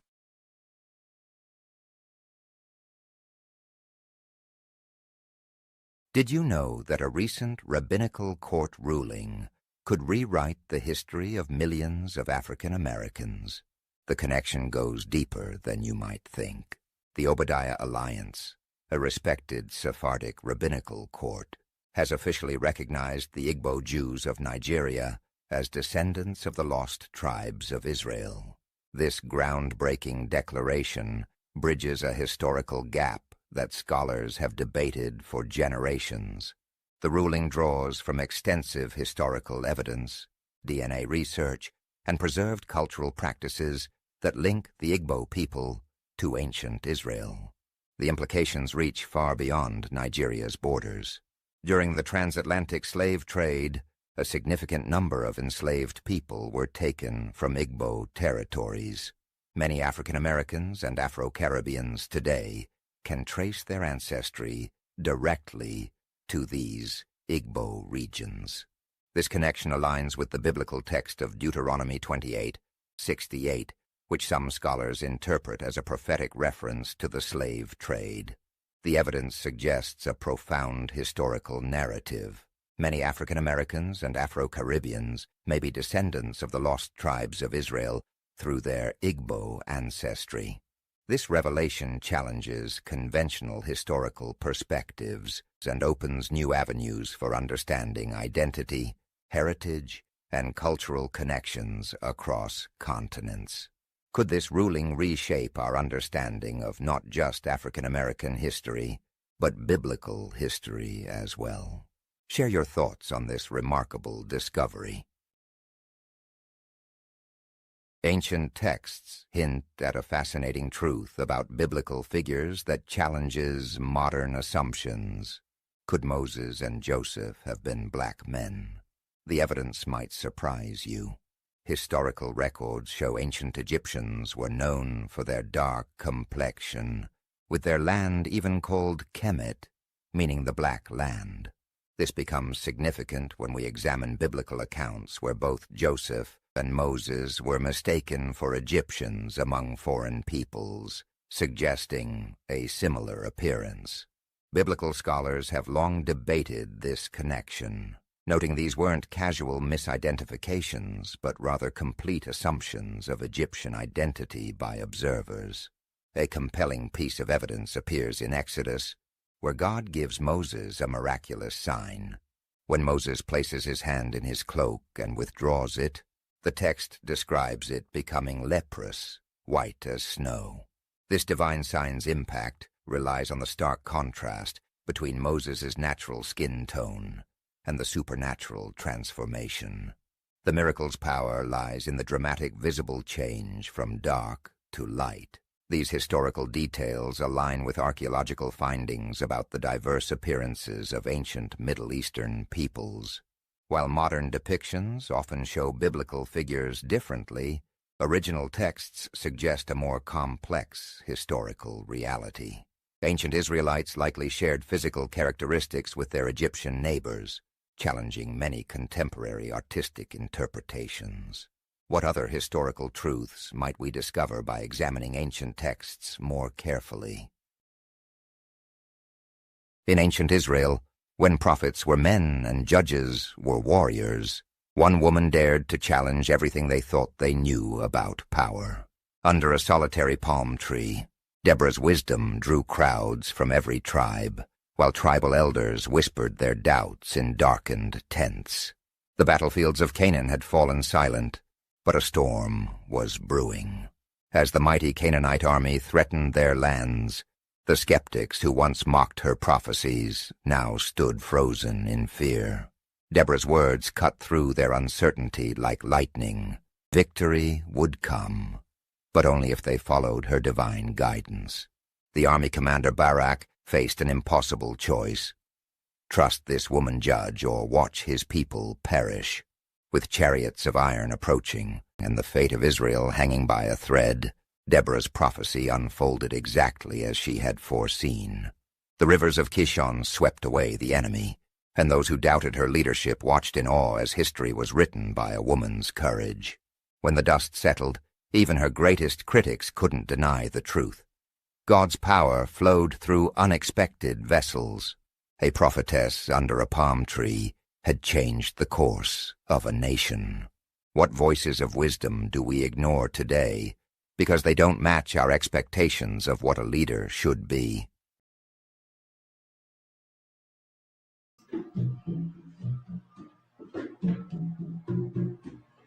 When you wake up in the morning and it's raining in your heart and you feel like you can't make it before you even start, your world is wrapped in darkness and you cannot see the light. And all your situations don't seem to work out right. Open up your vision. Open up the law, and remember just who you are. You're an Israelite, and you'll always be here. Remember the covenant that's passed down from year to year.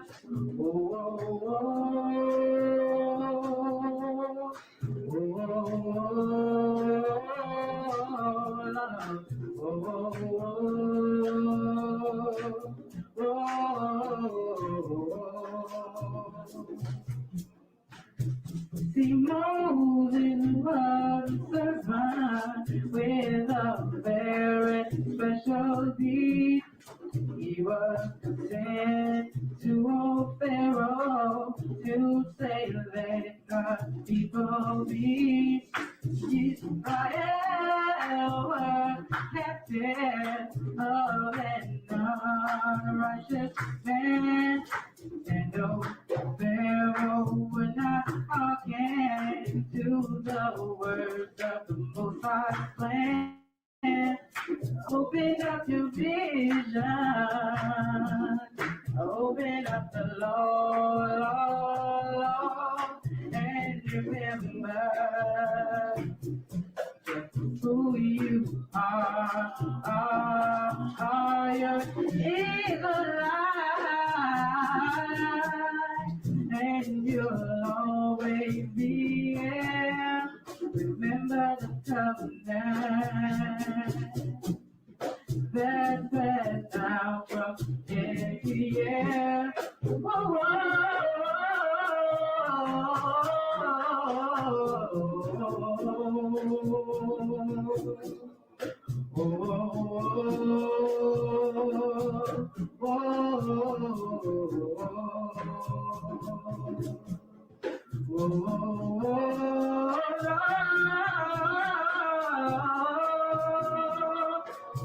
my Lord.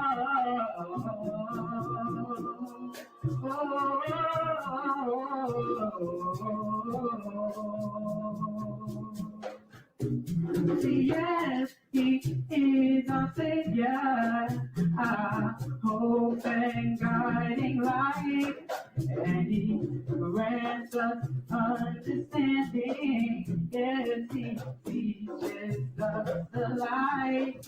He will come to our rescue when we give His praises due. So come, let us extol Him. Come on, just me and you. Open up your vision. Open up the law, and remember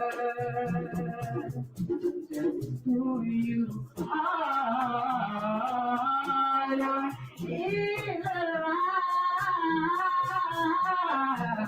and you'll always be ever to come down. That's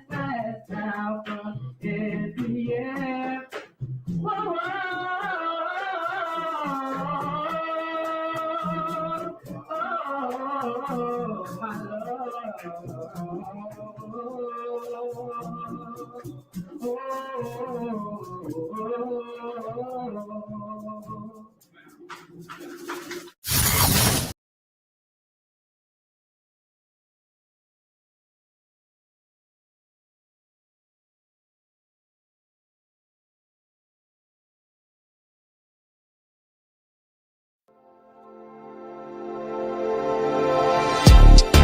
yeah.